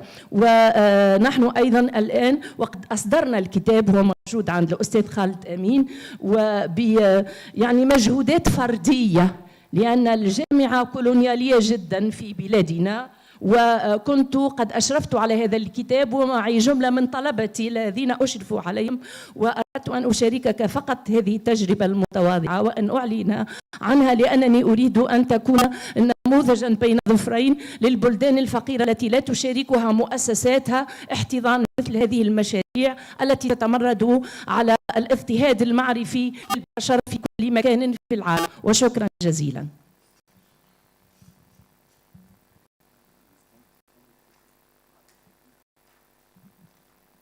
Thank you so much. I think what is very, thank you very much, for your contribution. And I would love to look at this book and what we found out when we did, for example, this Interweaving Epistemologies book. We included voices, Nudlovu Zabelo Nudlovu Gashini, who is a professor for epistemologies of the South.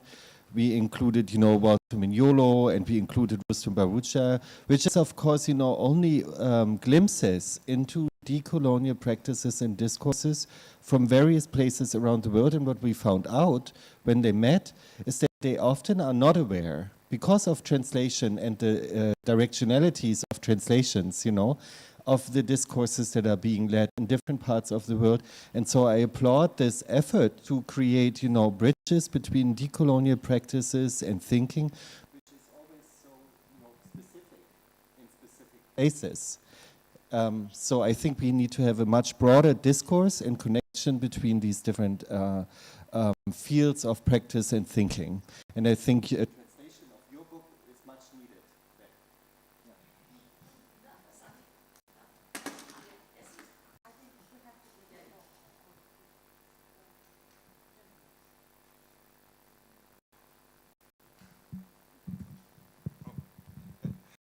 Thank you.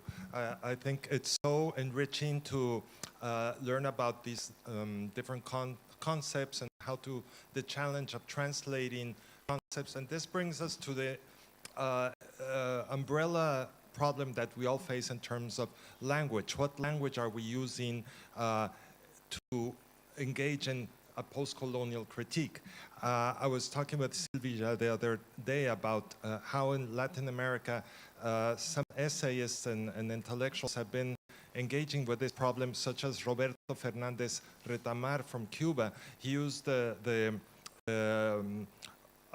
character of Caliban from The Tempest, who tells Prospero, you learn me your language and I profit by it, learning how to curse. No? So you learn the colonizer's language and you use that to critique the colonizer. But the other thing that I think is interesting is how languages can intermingle, and this brings me to your reference to Gloria Anzaldúa, Mestiza Consciousness, and in that book she has a very interesting chapter of how to tame the wild tongue, right? So she uses the way Chicana and Chicano activists and artists and the communities in the US hybridized, so to speak, the language since centuries. They have been using Spanglish or different versions of combinations of English and Spanish. So it's interesting that in this conference we've been striving to speak proper Arab or proper English, while in the streets here in Tangier, people are speaking Arab mixed with French, Spanish mixed with, so it's fascinating to acknowledge this, and maybe for future conferences, how we can, and this would be a challenge for translators, right? But if we speak in Spanglish or Hinglish or Arab Franglish, or I don't know, what would that mean in terms of our ways of understanding the other? Thank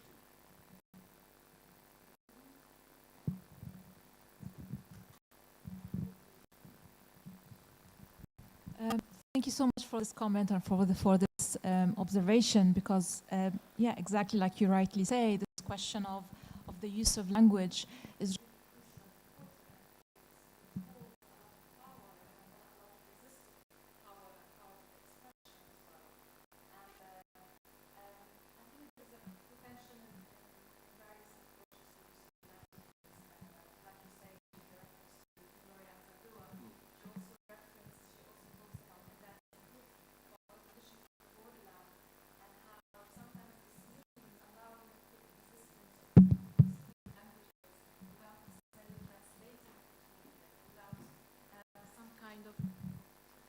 without some kind of apologetic self-consciousness of language, that impulse of needing to translate and needing to communicate and to be understood in a literal sense, because there is power in opacity as well as a form of resistance, that not everything needs to be out there laid on the table. There is something about invisibility that also needs to be considered and thought about.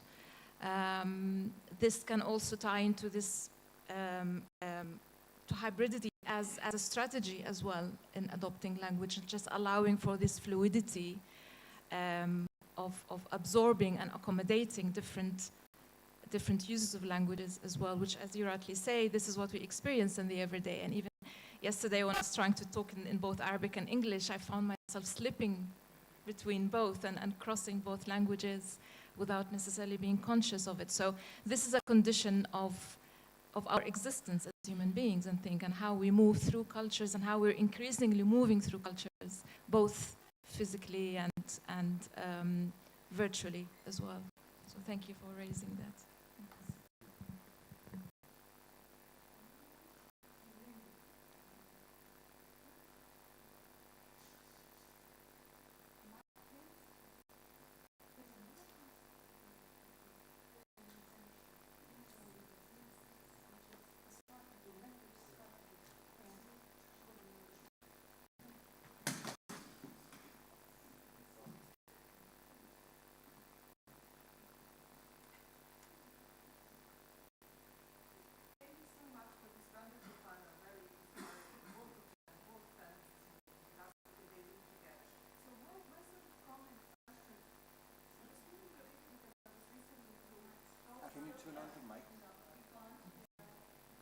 now? Yeah. Now. Yeah. So Torsten mentioned a critique of national theater for a quick moment, and Emmanuel, your hybrid forms and decolonializing from within, Nesreen, in betweenness, all those sort of notions, and it made me think of a relatively recent work by the political theorist Mahmoud Mamdani, neither settler nor native, who that actually his point is, his thesis is that a colonial state and a nation state are actually created on the same kind of mechanisms, on the same kind of processes. In other words, that colonialism and nationalism are predicated on creating permanent minorities or on creating the other. So colonial state creates the other, nation state also creates another kind of other. So I'm wondering about this sort of kaleidoscopic hybrid in between, you know, even though this is within the realm of political society, and theater and politics always, of course, interrelate. How do you see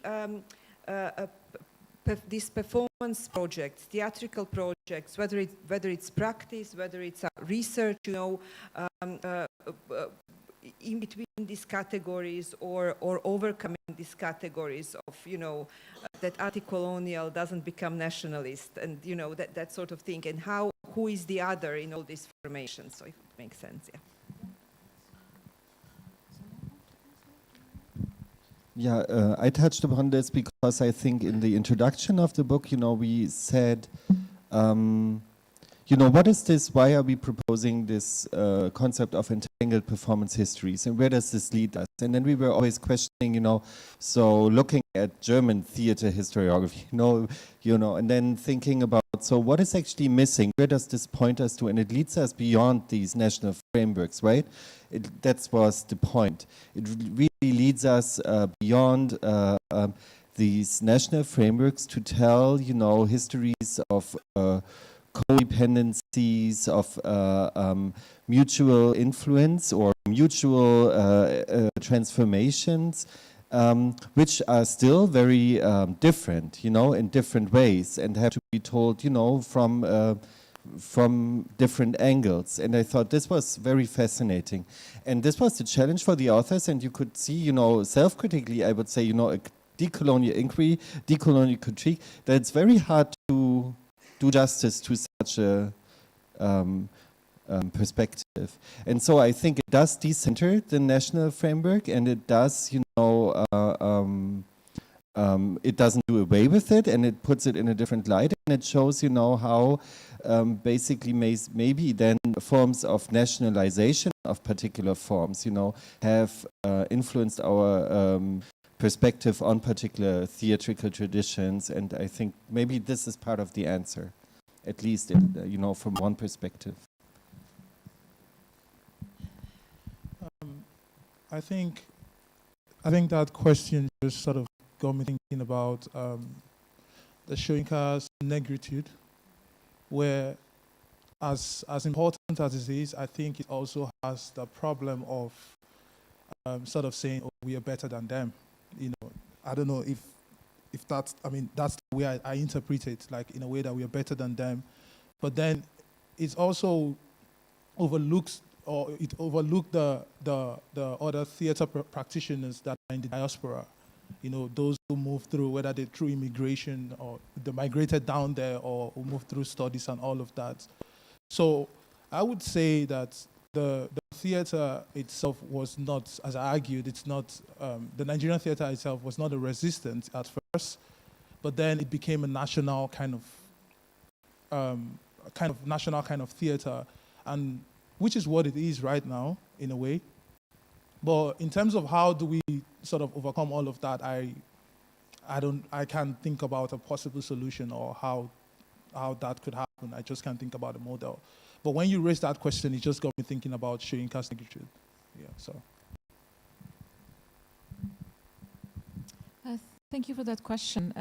In terms of Nowhere, as a specific production that I'm currently exploring, which I'm still in the early stages of processing what I've received on many levels from the production. But I think in terms of form, as a theatrical form, and how multiple languages and vocabularies have been synthesized on the level of form, defies in some ways a fixed categorization that might stem from some kind of a nationalistic lens. And even in a recent interview I did with Khaled Abdallah, we were talking about potentially moving that production to Egypt because it was never performed in Egypt before.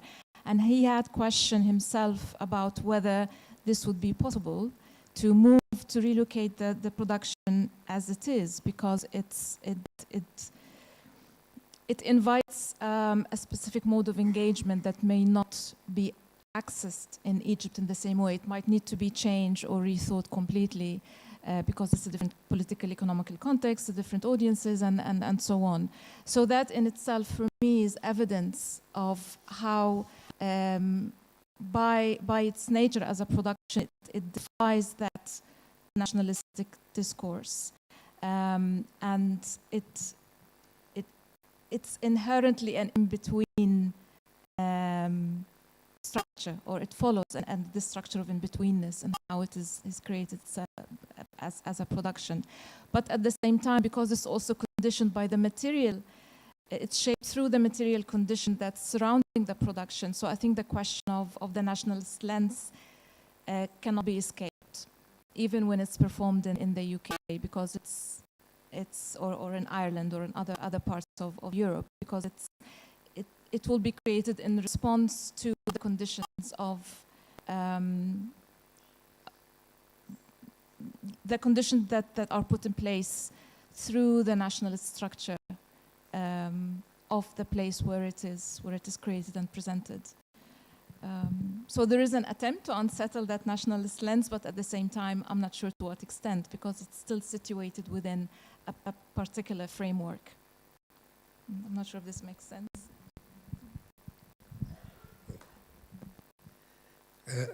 حقيقة كانت جلسة ممتعة بالنسبة إلي، لأن استفدنا منها، وما أقوله سيدخل فقط في باب المحادثة. لفظة محادثة في التراث العربي هي بديل الحوار. أحد المفكرين العرب القدامى أبو حيان اللي المسرحية يفرق بين المهاترة اللي هي كلام تجاذب عادي، وبين المناظرة التي فيها مغالبة، والمحادثة التي تبني بناء معرفة. في هذا الإطار أتكلم عن ما جاء في بين الحدود والحدود الذهنية. هذه هي لب المشكلة التي نعيشها نحن حاليا، لأن الحدود الذهنية تقوم على فصل وظيفي طرحه كثير من المفكرين بين الشمال الذي يبني عقل وينتج معرفة، وينتج يعني العقل الكوني ومعرفة بفضل مؤسساته وبفضل جامعاته الحيوية التي تمدنا كثيرا بالمعارف، وبين الجنوب الذي يراد له أن يكون في البداية جنة مفقودة في المخيال الذي يقوم كما يقول مرسى الإلياد الحنين النوستالجي إلى الماضي. وقد زورت السينما هذا الشرق، زوره المسرح حينما رسمه فقط في الفولكلور، في الشعب، في التابع، في الجنس. ونستحضر هنا مسرحية بايزيد ورسيل المذهب إلى تركيا. هذه النقطة هي التي الآن نحن في محور مناقشتها. وطرحت هناك 3 لحظات. اللحظة هي ما بعد الاستعمارية، اللي هي لحظة تاريخية عشناها، ولحظة النيوكلاسيزم أو الاستعمار، عفوا النيوكولونيال، يعني الاستعمار الجديد. والاستعمار الجديد أساسا هو كان فعل المقاومة بالنسبة إلينا في حركات التحرر، لأن اقتصادياتنا ومعارفنا رهنت إلى الاستغلالات الغربية وصندوق النقد الدولي والانقلابات في أفريقيا وغير ذلك. بينما الديكولونيالية ذات بعد فكري وفلسفي، وهي لا تتجه إلى الغرب، هي تتجه إلى ذات تفكيك المنظومة الغربية والهيمنة الغربية ومركزيتها في ذاتنا نحن، حتى نتخلص من دور التابع في كل شيء، تابع الذي يستهلك المعرفة ولا ينتجها، تابع في الفنون ولا يستهلك، تابع في الأشكال ولا يستهلك. هذا مستوى آخر، هذا مستوى ذا طبع فلسفي فكري ونفسي بسيكولوجي، لأن الجانب النفسي فيه هو كيف نتخلص من الاعتراف بالغرب أنه ذات مهيمنة، وكيف نتعرف على ذاتنا أننا خاضعين له سلطة، ويجب أن نفكك هذا الخضوع ونجعل هذه العلاقة هي مستمرة. وفي مسألة الحدود في الديكولونيالية نحن نعيش في لحظة عتبة ما بينية، والعتبة هي توحد المتناقضات، هي أن أكون في الخارج أو لا خارج، أو في الخارج والداخل في لحظة ذاتها. كيف أكون شرقيا وغربيا ولا شرقيا ولا غربيا؟ هذه معضلتنا نحن، هذه المفارقة التي نعيشها في خطاباتنا. لأن النخب حينما تواجه في الديكولونيالية الغرب هي لا تواجه الغرب، هي تؤكد تفوق الغرب. المواجهة هي تقوم على الخروج على النسق المعرفي للغرب كأن نكون شريكا في بناء المعرفة. وهذا التواصل الذي طرحه الأستاذ العزيز والكريم، التواصل أنتم تواصلتم معنا لأن نحن قرأنا لمستشرقين كبار ولا سيما الألمان، لأنهم كتبوا على الأقل خارج عقدة الاستعمار.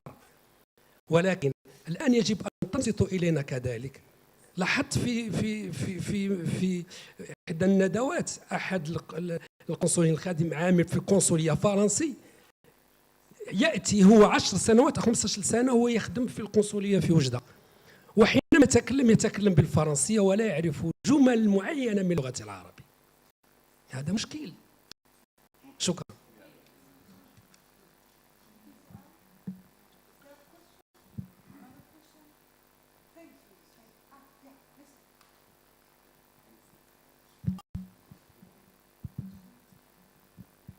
A question for Emmanuel. You started your presentation with Landy, who is a character in. Can you hear me?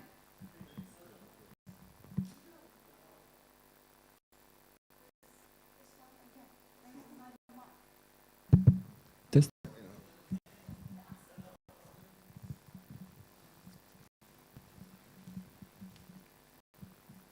I just want to.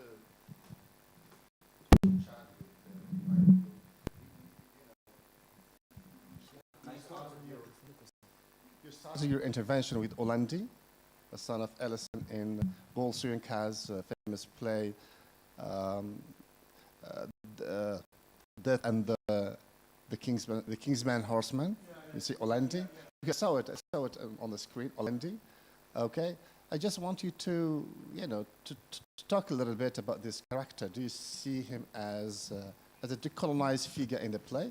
A long time ago, 4 years ago, in this conference, I presented a decolonial reading of Walt Surinka's play. So, because this guy is this character is very interesting in the sense that he was educated in England, and the colonizer wanted to educate him in order to be brainwashed, let's say. But on his return, he was so mad at his father because his father refused to kill himself, to commit suicide, okay? Because of a colonial family, okay? So in order to defend local cosmologies and epistemologies, he sacrificed himself at the altar of preserving local traditions. So he committed suicide at the end of the play. So can you talk a little bit about this character? Because you initiated your conversation with this character. I just signposted it, but it's okay that you mentioned that. I think that character himself. I think that character you mentioned sort of operated within the fourth space. So I think that's my argument, that he moved beyond that, what his master wanted him to study, and even moved beyond the tradition of what his father represented, and then went into a fourth space. So I guess that's, I was trying to get his attention. All right, yeah, so that character you mentioned, I just signposted the play itself. So it wasn't one of the work I worked on. I actually worked on A Dance of a Forest.